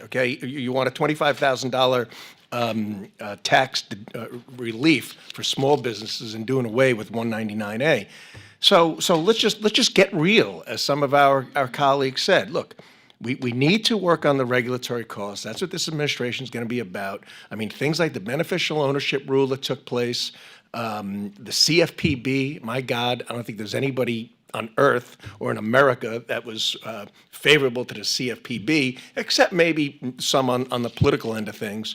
The 1071 final rule, a lot of problems that we need to fix. So, Mr. Hughes, you mentioned that approximately 25% of the cost of a new home is attributable to government regulations. Can you discuss, if you wouldn't mind briefly, how regulations have led to increased these housing costs? Well, I touch on the same things. Yeah. Added codes, added stormwater regulations that simply aren't needed. But, when stormwater regulations were first put into practice, they were, and large enough projects they are. But again, using the same term, one size doesn't fit all. And that's so added regulations from the ground up. Impact fees, which vary tremendously over the country. We're fortunate in North Carolina we don't have a lot of impact fees, but it's been a battle since the mid-'80s. Right. What about the HUD's minimum energy standard? I don't mean to interrupt you, but that's fine, and that goes right back to that added cost. Okay. To comply with IECC 21. We're looking at $30,000 to $35,000 added cost per house. Right. Thank you. We're going to work on it. The regulatory onslaught, Mr. Montalban, if you could try to sum up regarding energy development in the U.S. I mean, obviously, you've been talking about it. Maybe you just share some other real-life situations. Thank you, Congressman. The bottom line with the small independents is they are trying to regulate us through the EPA on the underground injection control program and the Department of Interior on the bonding program. And the key issues for the small independents would be percentage depletion and the intangible drilling costs. All right, thank you. The idea of cutting 10 regulations for each new regulation, certainly after the last 4 years, that's not very difficult. Mr. Johnson, share with us 2 or 3 of the regulations that you find are most harmful to your business. The ELD mandate, electric logging mandate, some of the EPA regs, and the electric vehicle mandate that's coming is the 3 that scare us the most. All right, great. Thanks for sharing that. Now, the TCJA, the Tax Cut and Jobs Act, that of course, most Democrats hate just because it was implemented during the Trump administration. How important is that to your business? Well, I'm not sure. Don't answer that one, sir.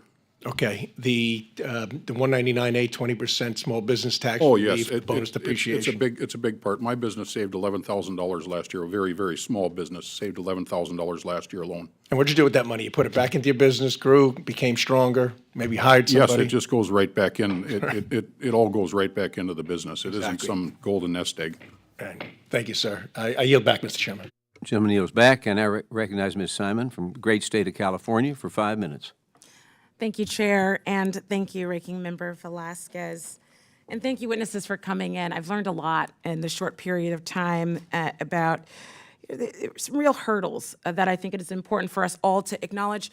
But before I get into my comments, what I'm struck by is, we're talking about regulations and the causation of hurting Main Street all over the country. And I'm so excited to serve on this committee because in this moment in time, clearly, there are ways that we could be supporting small businesses with more efficiency.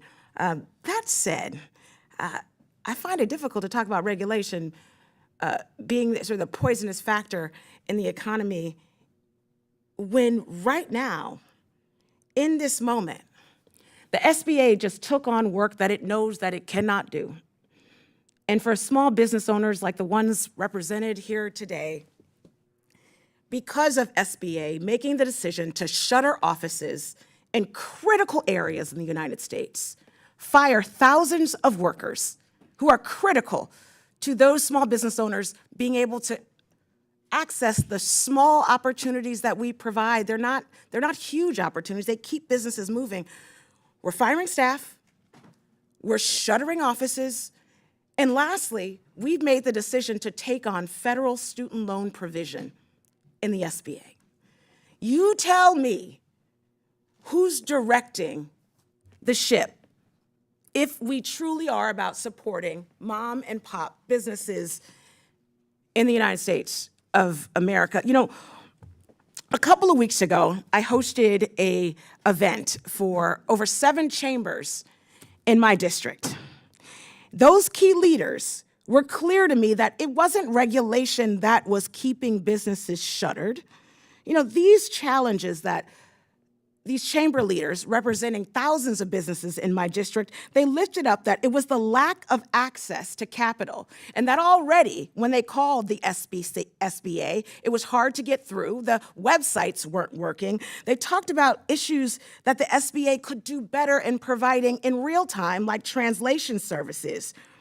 These chambers talked about the work that they've had to do almost alone to lift up main streets and Broadways across my district since COVID.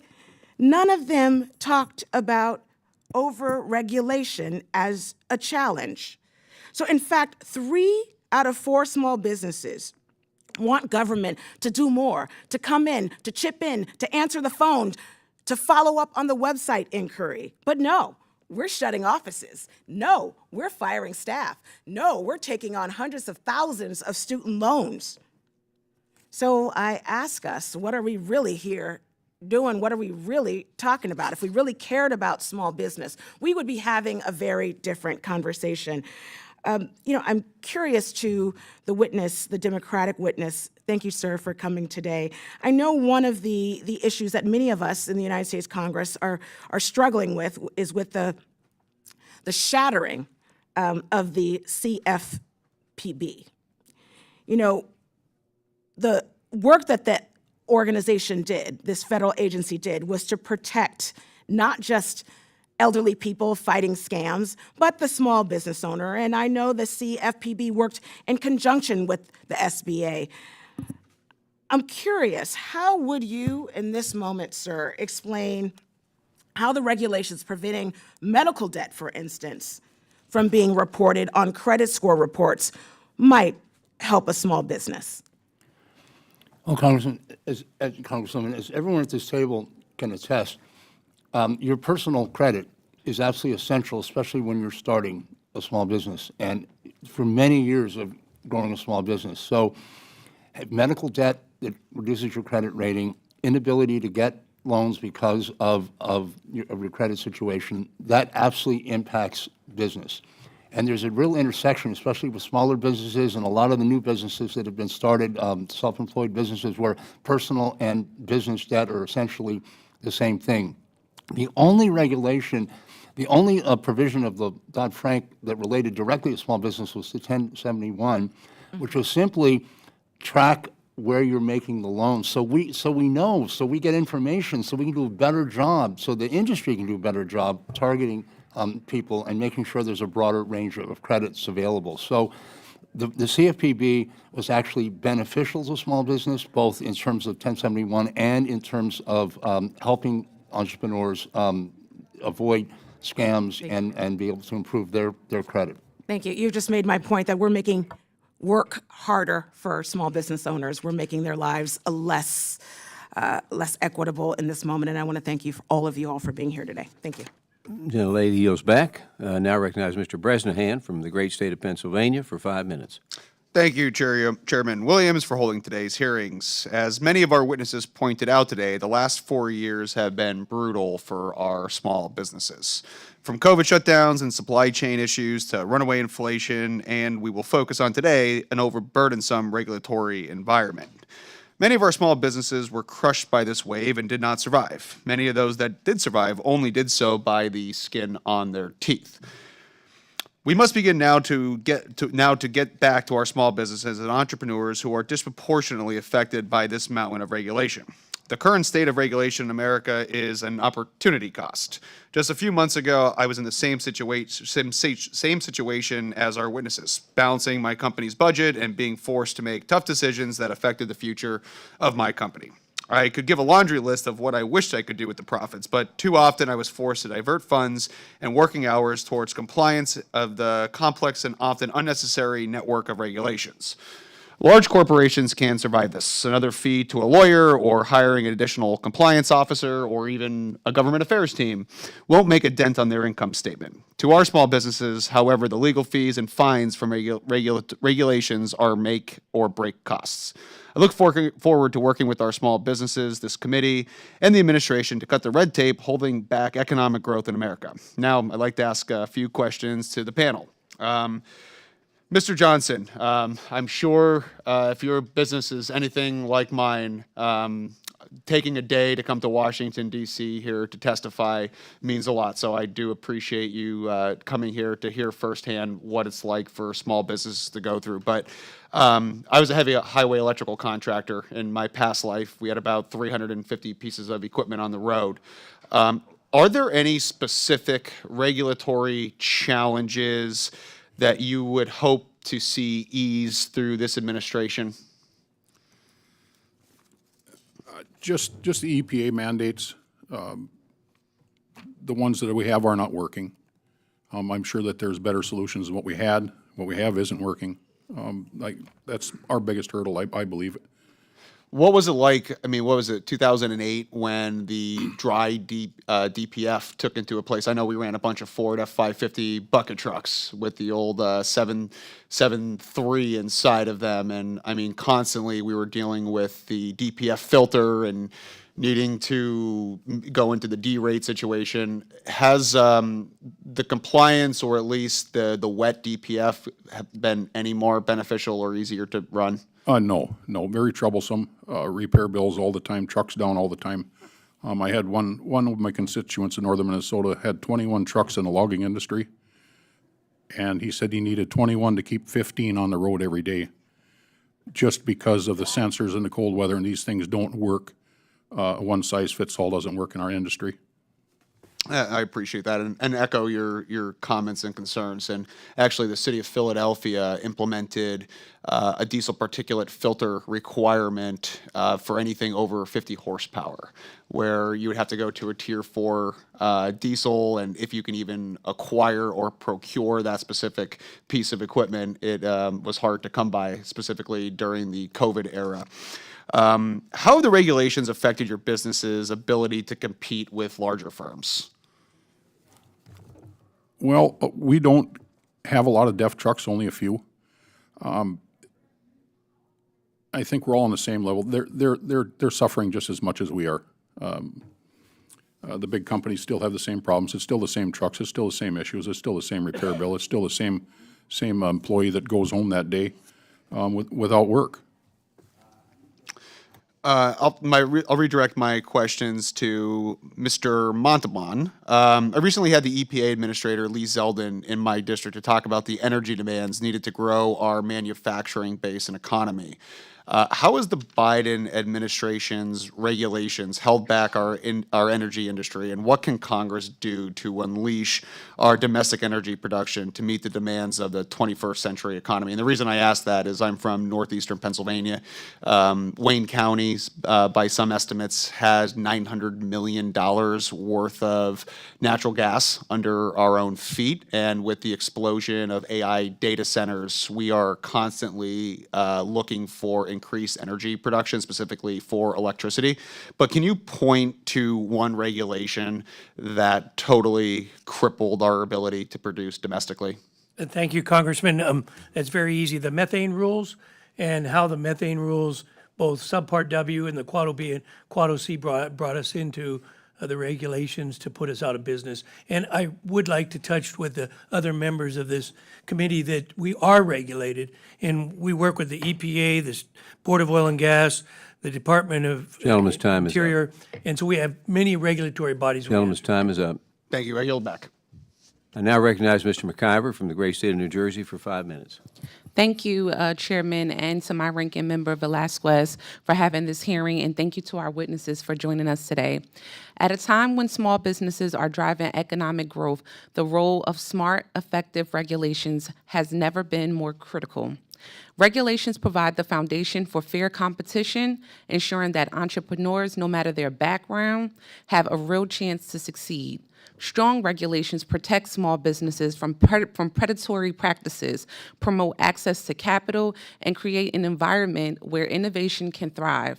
In my home district, the 10th Congressional District of New Jersey, we saw firsthand how regulatory safeguards put in place by the Biden-Harris administration helped usher in historic growth among small businesses.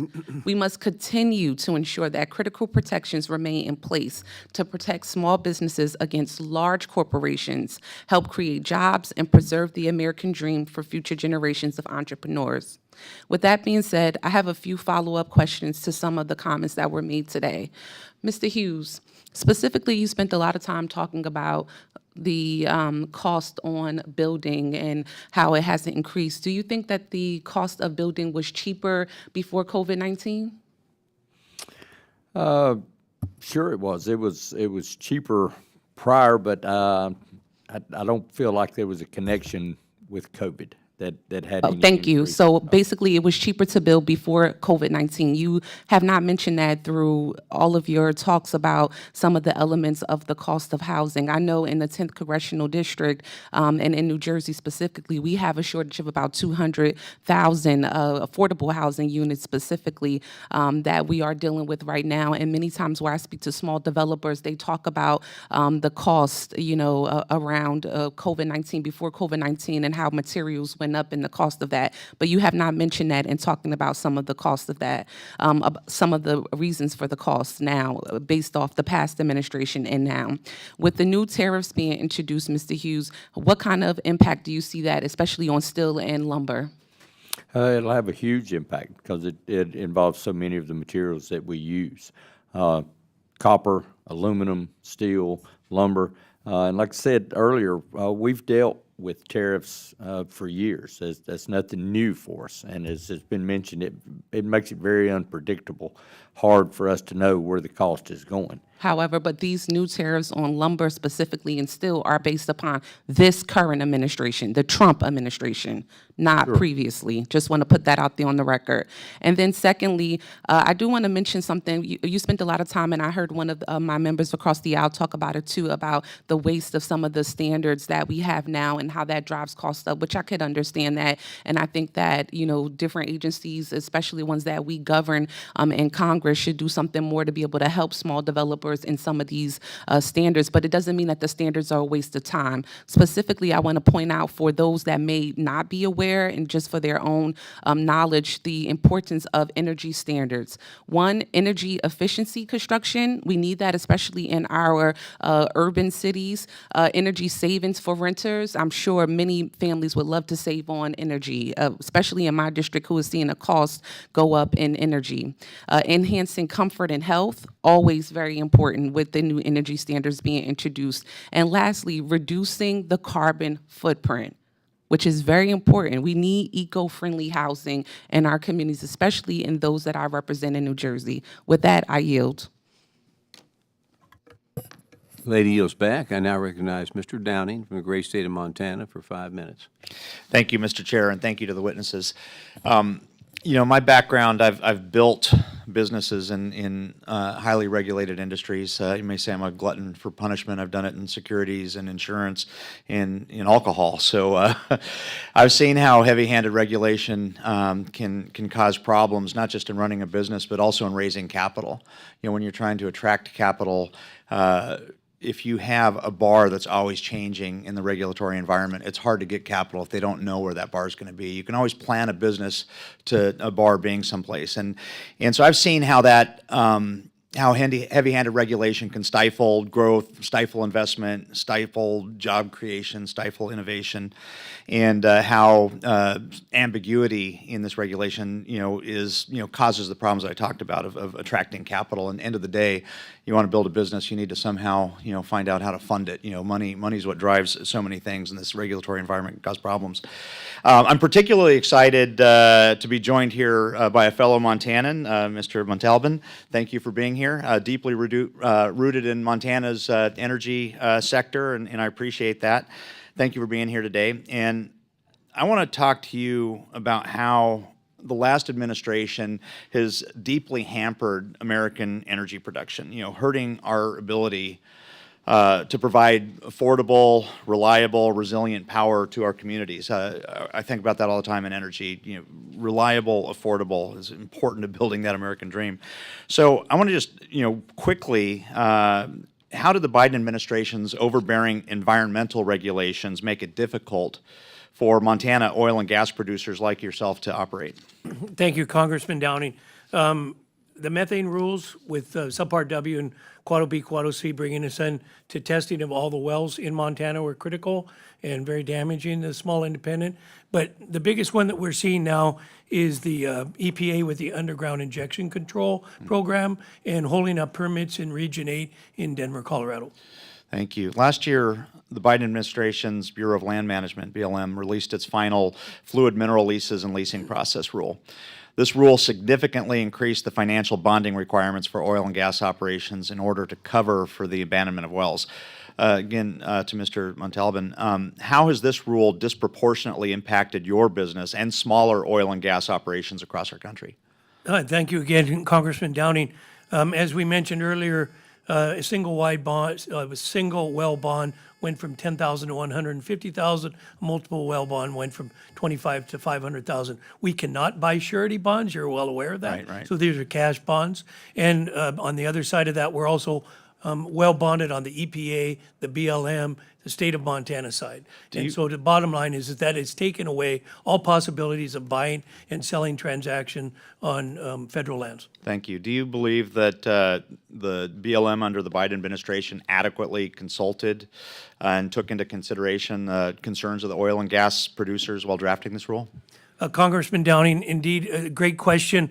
I can give you an example of Bill Fulton out of Billings, Montana, that contacted the BLM during this process, and he wanted more time to give his partners and royalty owners time to answer and ask questions about this, and they would not even allow him to do that. Thank you. Going back to one of my themes on the American dream, I think of the American dream as being able to buy your first home, and I wonder how young families are able to do this. So I'm going to move on here to Mr. Hughes. One of the things that struck me in your testimony is pointing out that over 100,000 households would be priced out of the housing market if the median new home price in the United States raises by $1,000. This is while 75% of U.S. households already are unable to afford a median-priced new home. I mean, that's incredibly concerning to me. So, Mr. Hughes, in this environment, do we need more or less regulation in the home construction industry? Well, obviously, we think we need a lot less. And there are other things that we could focus on rather than continuing to increase the regulation. Is where, the reality is that homes that we've built in the last 20 years really perform very well. But the existing stock is where a lot of our energy is wasted, and we'd like to see more focus put on that. Right. And in the Biden-Granholm Department of Energy, they created numerous restrictive energy efficiency standards for household appliances, like refrigerators, air conditioners, lighting. How have these regulations impacted the home builders and the average American family's ability to buy a home? Well, just the increased regulation on appliances is a whole nother can of worms that we could talk on forever, and we do see those starting to back off some. Well, I've run out of time. Thank you for your answers. I yield, Mr. Chair. Gentleman yields. I now recognize Dr. Morrison from the great state of Minnesota for 5 minutes. Thank you, Mr. Chair, for holding this hearing, and thanks to our witnesses for your testimony. I acknowledge that regulations can create additional requirements for small businesses, and as a physician, I'm also acutely aware of the important role that regulations play in keeping Americans safe and healthy. Heat is a leading cause of weather-related deaths in the United States. Excessive heat in the workplace can cause heat stroke and even death if not treated properly. Heat injury and illness prevention standards help prevent workers from succumbing to heat-related illnesses and being hospitalized. Flooding is the most frequent and costly natural disaster in the United States. Flood risk management standards help reduce the effects of current and future flood hazards, helping prevent our homes from being destroyed by flooding. As climate change intensifies storms and increases the severity of hurricanes, we need federal standards to ensure that our communities are more resilient to extreme flooding. Many EPA regulations ensure that toxins do not end up in our environment, our air, and our water. EPA's underground injection programs regulations do ensure that the brine from oil and gas extraction that contain toxic metals and radioactive substances does not contaminate people's drinking water. These are just a few of the many examples of why regulations, when implemented correctly, are important tools for reducing harm. One way we can reduce the burden of regulations on small businesses is by creating a consistent and predictable regulatory environment. Mr. Arensmeyer, during your testimony, you said that small business owners across the country look to their representatives in government to help provide certainty, predictability, and stability in the business environment in which they operate. How does the unpredictable and haphazard rolling back of regulations impact small businesses and affect their ability to plan for the future? Well, small businesses, as we've said, really need as much predictability and certainty as possible. And, we all recognize there maybe need to adjust regulations, but once regulations are in place and you've kind of gone through the analysis, you want to lock them in, and small businesses then will adapt, and as heard, it's sometimes costly for them to change. So if you have certain regulations governing a certain way to do things, and all of a sudden you come in and say, well, maybe that wasn't so good, we're going to change it, that's actually a cost to small business. So we need to look at not only the, sort of cost of the original regulation, but you need to look at costs of going in and tinkering with that. Thank you, sir. In addition to introducing regulatory uncertainty, the Trump administration's trade policies have been erratic and unpredictable, I think, at best. Proposing, then pausing, then ultimately implementing tariffs on Canada and Mexico has created uncertainty for small businesses and consumers. I worry that President Trump's volatile trade policies will have dreadful consequences for our economy. With President Trump himself admitting that his tariffs will cause a period of transition, small businesses often operate on smaller margins than larger businesses, so a period of transition could be enough to force small businesses to close their doors permanently. Mr. Arensmeyer, again, could you describe how economic periods of short-term pain caused by tariffs will be especially impactful on small businesses? Well, we've already seen a whipsawing of this, dating back even before President Trump took office. Small business, all of a sudden, we're saying we've got to go out and buy extra inventory, which is also inefficient in many cases. In some cases, the businesses don't have the cash to do that. And since President Trump's come into office, we've seen this whipsawing back and forth. Even today, tomorrow, I guess, is the big day, we're not really sure what's going to happen. And as I mentioned, you've got so many different elements in the supply chain that are impacted by these in many cases, for small businesses might have multiple ones. They don't really know, depending on what the country it comes from, depending on what the product is. We've got an ice cream shop in our network, and he gets his sprinkles from Canada. I mean, who knew? I mean, so it's everywhere, and the more volatility you have, the more uncertainty based on country, based on product, it just makes it impossible for small businesses to do any kind of planning. Thank you, sir. And thank you, Mr. Chair, and to all of our witnesses. I just want to end by saying that I hope that we can all agree that we should reduce regulations where costs outweigh the benefits and cut down on unnecessary bureaucratic red tape, and that we should issue this in a responsible, we should approach this in a responsible manner. And I'm open to working with my Republican colleagues to do just that. And with that, thank you, Mr. Chair. I see that my time has expired, so I yield back. I now recognize Mr. Finstead from the great state of Minnesota for 5 minutes. Thank you. Excuse me. Thank you, Chairman Williams, and thank you for holding this committee hearing today. Thank you to our witnesses for taking time away from your businesses to come here and share your stories with us. As a small business owner myself, I've seen the impact of regulations and the mounting compliance costs and what they can have on a small business. The Biden administration alone, and we've heard it over and over again today, has added in the last 4 years over $1.8 trillion in new regulatory compliance costs. But a point that hasn't been talked about that is as important and as devastating, I think, to small businesses is over the 356 million hours in paperwork that it has caused small businesses. The last 4 years have been the most burdensome regulatory environment in history. In 1980, Congress passed the Regulatory Flexibility Act to protect small businesses from these type of burdens. Unfortunately, the Biden administration disregarded the law, and they disregarded the law to push a far-left agenda that has hurt our small businesses and communities. So with that being said, I want to talk to a fellow Minnesotan, Mr. Johnson, and that couldn't be more of a Minnesota name. There's about 10,000 Mr. Johnsons in Minnesota. So Mr. Johnson, as a fellow Minnesotan, small business owner, you know firsthand the impact of overregulation and what it has had on small business owners.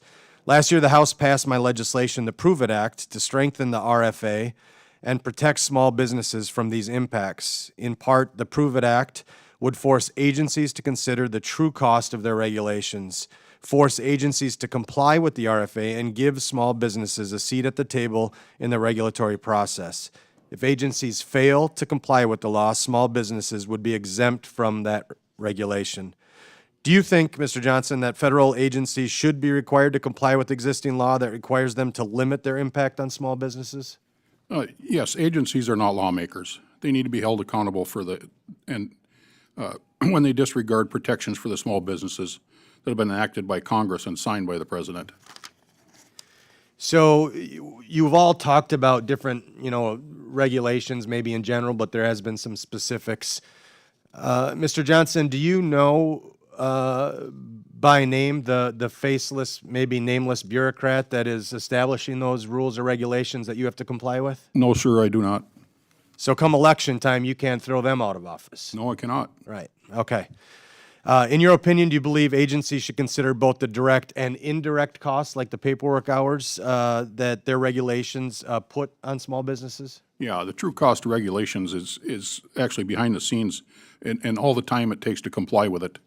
The paperwork hours and just simply the filings and filings and filings that never end.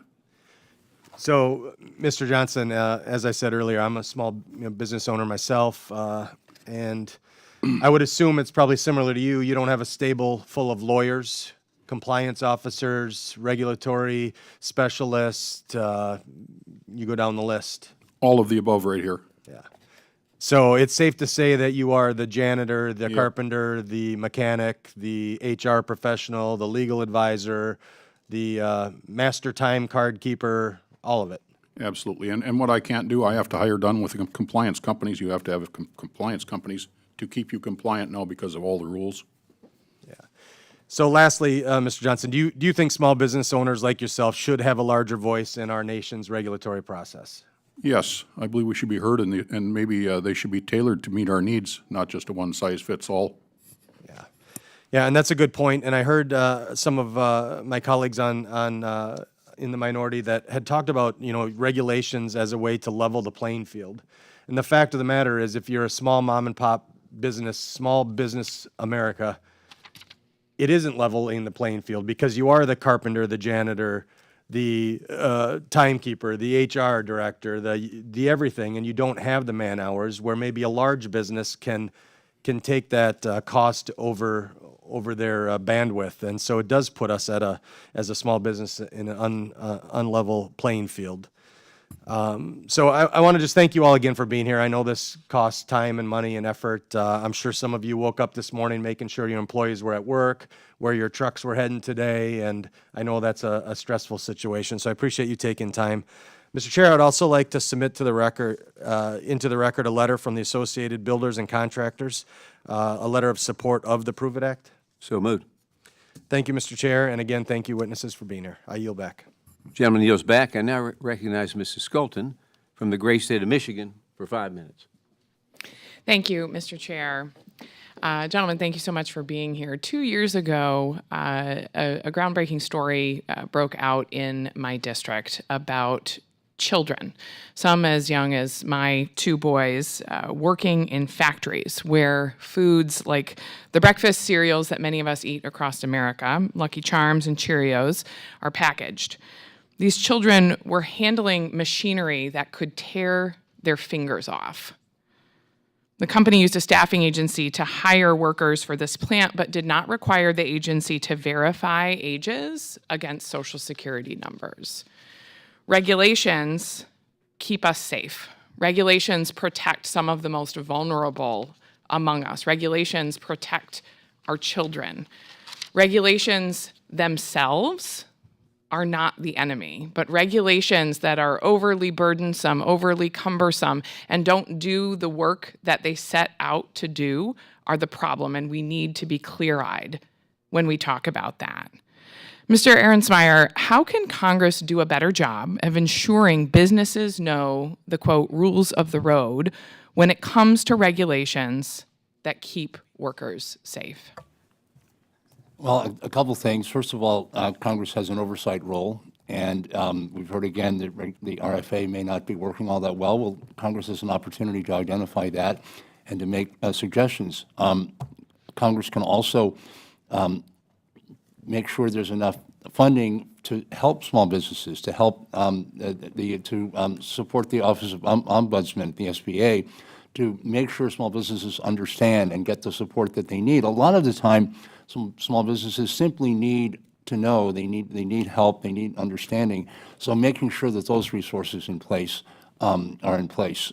So it's the oversight and making sure that there's enough money being allocated to make sure the regulations are being implemented in a fair way. Thank you. My district in West Michigan is home to one of our state's 46 community development financial institutions, or CDFIs. These CDFIs have deployed billions in loans in my home state, resulting in over 41,000 permanent jobs and 27 million square feet of real estate development. There are about 25,000 small and micro businesses in Michigan that have benefited from the support of a CDFI. Mr. Arensmeyer, coming back to you.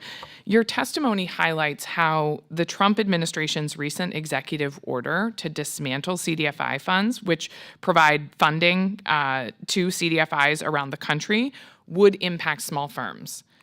If the CDFI fund cannot support CDFIs, like the one in my district, what kind of impact can we expect on our local economy?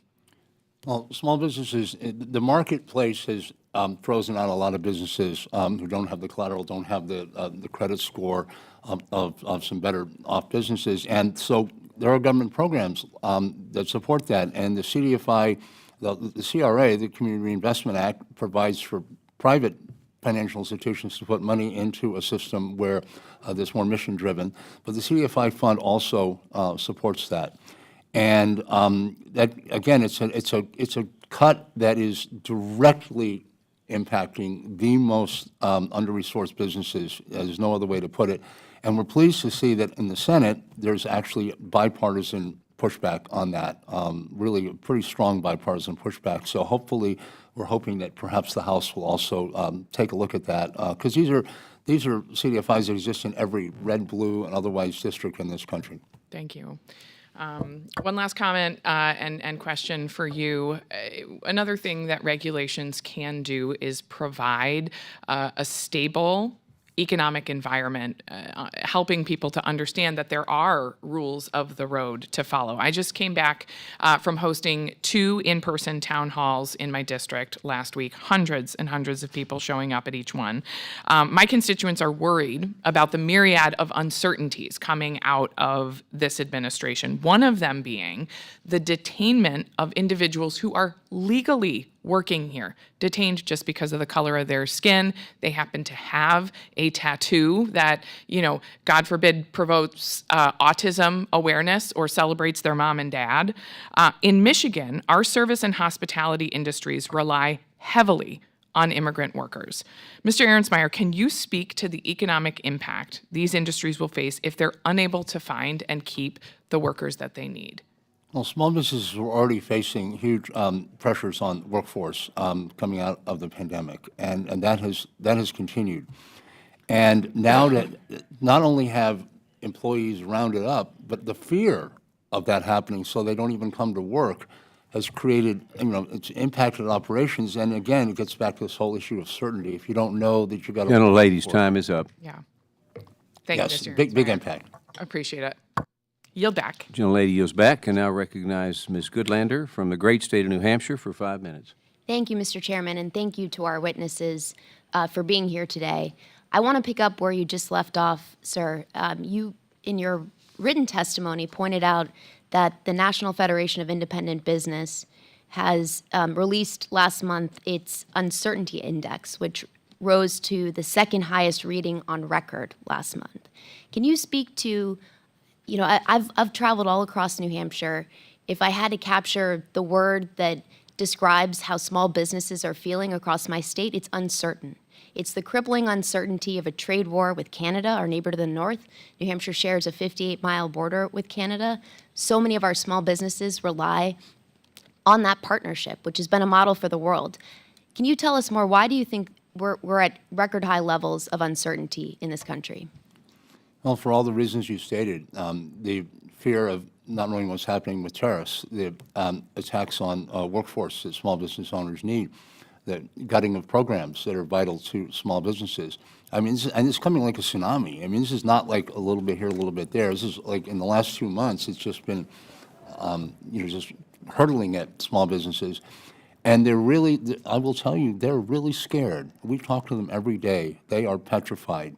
And They don't know where it's going. And as I said before, we have this big sort of event tomorrow, and they don't even know what's going to happen. The administration, the president could change his mind. I decided I'm not going to have this tariff this month, or maybe next month. So we've never seen anything like this before.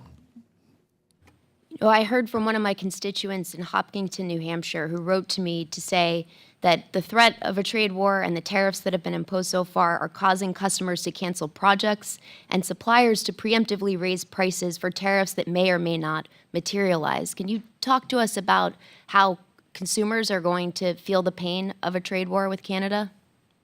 Well, absolutely. If this impacts businesses' ability to deliver products, then that's going to impact consumers. And one way or the other, you're going to see price increases.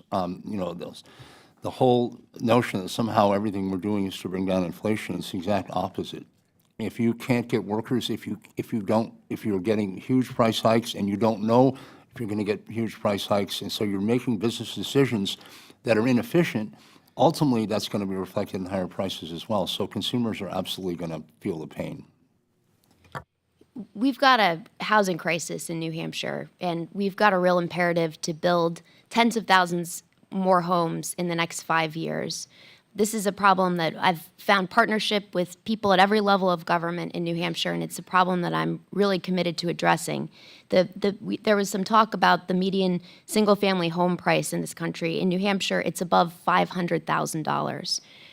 I wanted to ask you, Mr. Hughes, I'm all about cutting red tape and creating efficiencies wherever we possibly can. If you had to advise this committee on the top 3 changes that we could make to make home building more efficient and effective in this country, what would you prioritize?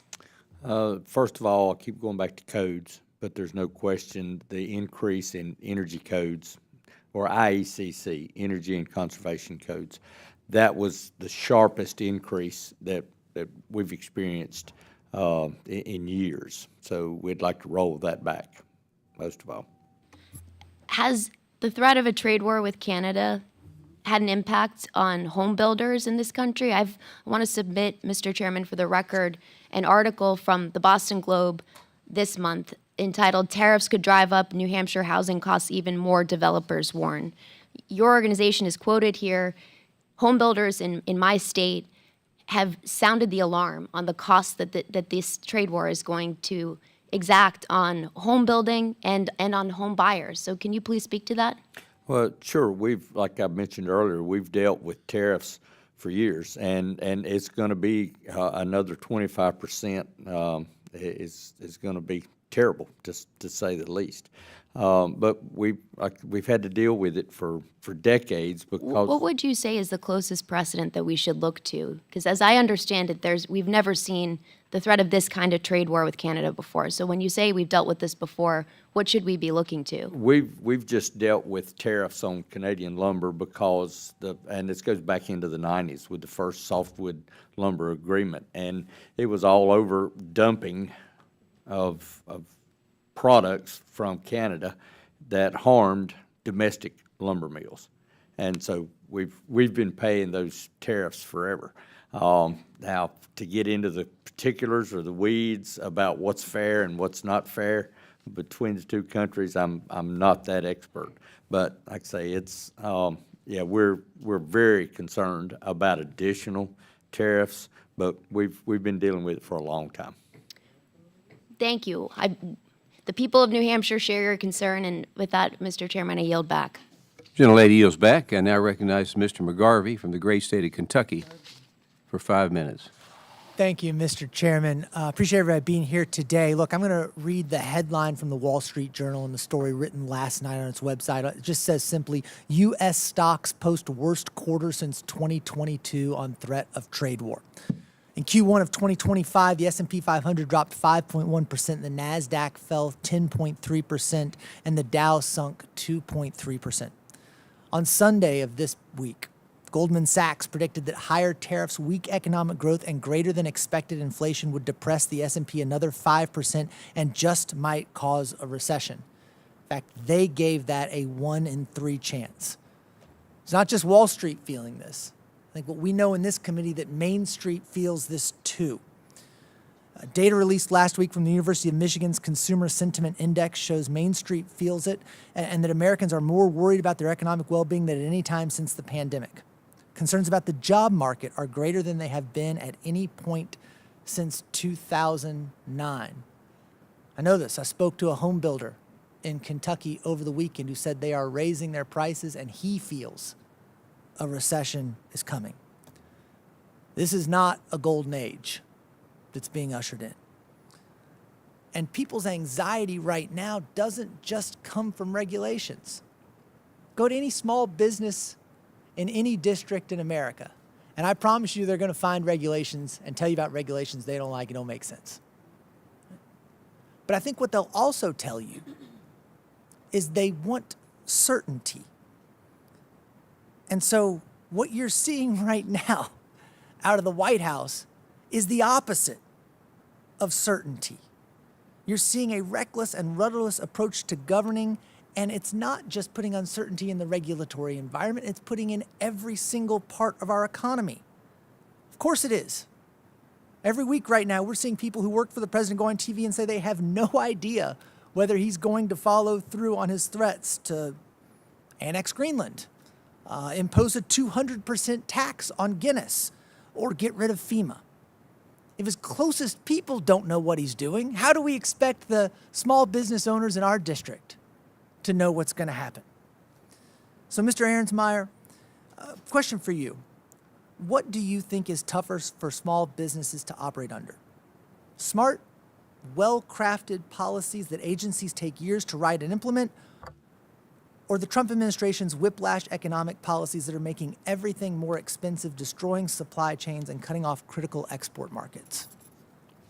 Well, we've never seen anything, in the 20 years I've been running small business majority, we've never seen anything like this in such a short period of time. Our own, we just got these numbers yesterday, didn't make it in my written testimony. The confidence levels are just plummeting in the regular surveying we do of our network. Compared to a smart regulatory system, there's no choice. I mean, this is really, I've never had a small business, and yes, there are regulations. A lot of them are state and local, and we're very active in pushing back on regulations at the local level or state licensing regulations that are too onerous to keep small entrepreneurs out. But overall regulations have never been that important in terms of the list of stuff. And right now, believe me, we're not hearing a word about regulations from anyone out there. We're hearing about tariffs. We're hearing about mass deportations. We're hearing about slashing of programs. And that's where it's at right now. Yeah, and this brings me no joy to bring this report. I mean, at the end of the day, I root for America. I want our economy to be doing well. I want our trade policies to be doing well. I want our small businesses to be doing well and people's 401ks to be doing well. They are not right now under the uncertainty that is being caused by this administration. I know this. Companies in my district are already hurting from this trade war. Just quickly about the trade, tariffs aren't good or bad. Tariffs are a tool. A hammer is a tool. It's a good tool for putting a nail in a wall. It's not so great to use it to fix your iPad. How you use these things matters. And these indiscriminate trade wars right now, we're feeling the impact of in my district. The bourbon industry in particular. Under a 25% retaliatory tariff from Trump's first term as president, their exports were cut in half. Now they're talking about a 50% tariff that's set to go into effect tomorrow. And he's raising all of our prices and hurting the economy. And for what? For what? A tax package that isn't going to help Main Street. It's going to help the richest executives and companies on Wall Street. And with that, Mr. Chairman, I yield back. Gentleman yields back. I now recognize Mr. Jack from the great state of Georgia for 5 minutes. Well, Mr. Chairman, I appreciate you saving the best for last. I'm very grateful for this hearing. And if I could, Mr. Hughes, I'd love to start my line of questioning with you. First and foremost, want to thank your association for its leadership in trying to generate affordable homes and to make housing more affordable for my constituents and really all Georgians. But specifically, I really welcome your testimony, and I'm curious, how would you say burdensome regulations limit your ability to meet the growing demand for single-family homes, and what policy changes would most effectively encourage additional private investment in this sector? Well, just the cost and affordability of homes is the biggest hurdle that we all have to deal with. And higher interest rates right now, of course, we expect those to fluctuate. But just the overburdensome of, and I hate to keep going back to codes, but that's the thing that has affected us the most in the short period of time. Helpful context. And in your testimony, you spoke to something that means a lot to me, and that's the Congressional Review Act. You talk about specifically National Association of Home Builders support for HJ Res 20, which I'll talk about in a moment, but would welcome thoughts and really open it to the panel on how Congress can better use the Congressional Review Act to make housing more affordable. I am not that expert, so if you have someone else, that would be great. Sure. Anybody else want to take that question? Well, I'll speak to, in your testimony, you outlined support for HJ Res 20. And just to walk the witnesses through, we repealed a regulation that would have effectively outlawed a very specific type of tankless water heater.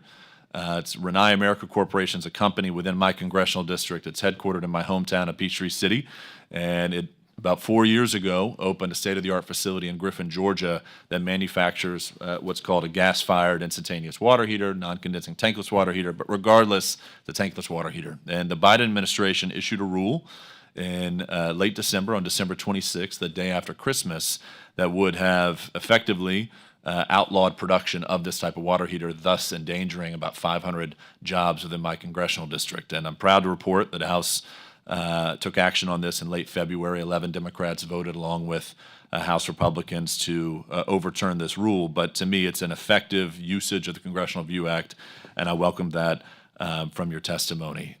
If I could ask just the panel writ large, and we'll start just going down the line since we have 2 minutes left, but if there was one regulation that you think that Congress could address that would help your industry, would welcome your thoughts as we go down. Thank you, Congressman. Jack made it very clear today that those are the methane emission rules and regulations against the small independents, and want to tell you that the small independents of America are excited. We're happy. We're looking forward to develop the natural resources of this great country. Thank you. Sir? I guess the 20% small business tax deduction is probably the most important one to me right at this moment. Wonderful. Thank you. Mr. Hughes? Oh, I'm sorry. I thought I'd already commented. And the question again? I was just saying, if there's, just in closing this Just hearing, one. if there's one regulation you'd love to see us work to relieve that burden for you, what would it be? Well, I hate to keep going back to the burdensome codes that have hit us all at once. But to be honest, I'd like to see, like Mr. Johnson, I'd like to see the cost of fuel come down. I took a picture the day Mr. Biden went into office. Fuel in my area was $1.87 a gallon. That's had a huge impact to our industry, whether it's gas or diesel fuel. Wonderful. And Mr. Arensmeyer? Well, we heard a lot about the cost of housing, so I'm sure there are some regulations out there related to housing that that could be looked at. Absolutely, I'm not an expert like Mr. Hughes on that, but I'm sure there are, and I think that is a big issue out there. One thing I want to mention, Mr. Johnson mentioned the TCJA, the 199A, and also one of your colleagues mentioned it. I want to be clear: we support 199A. We support reforming it and making it where the benefit is benefiting those at the bottom. Right now, 73% of the benefit goes to the top 4% of pass-through entities. We don't want to eliminate it. We want to reform it. I want to be very clear about that. Well, thank you all very much for testifying. I think the whole committee appreciates your thoughtful comments today, and I yield back to our distinguished chairman, Mr. Williams. Gentleman yields back, and I'd like to thank our witnesses for your testimony today and for your being with us. Without objection, members have 5 legislative days to submit additional materials and written questions for the witnesses to the chair, which will be forwarded to the witnesses. Now, I don't want to ask the witnesses to please respond promptly if that happens. No further business. Without objection, this committee is adjourned.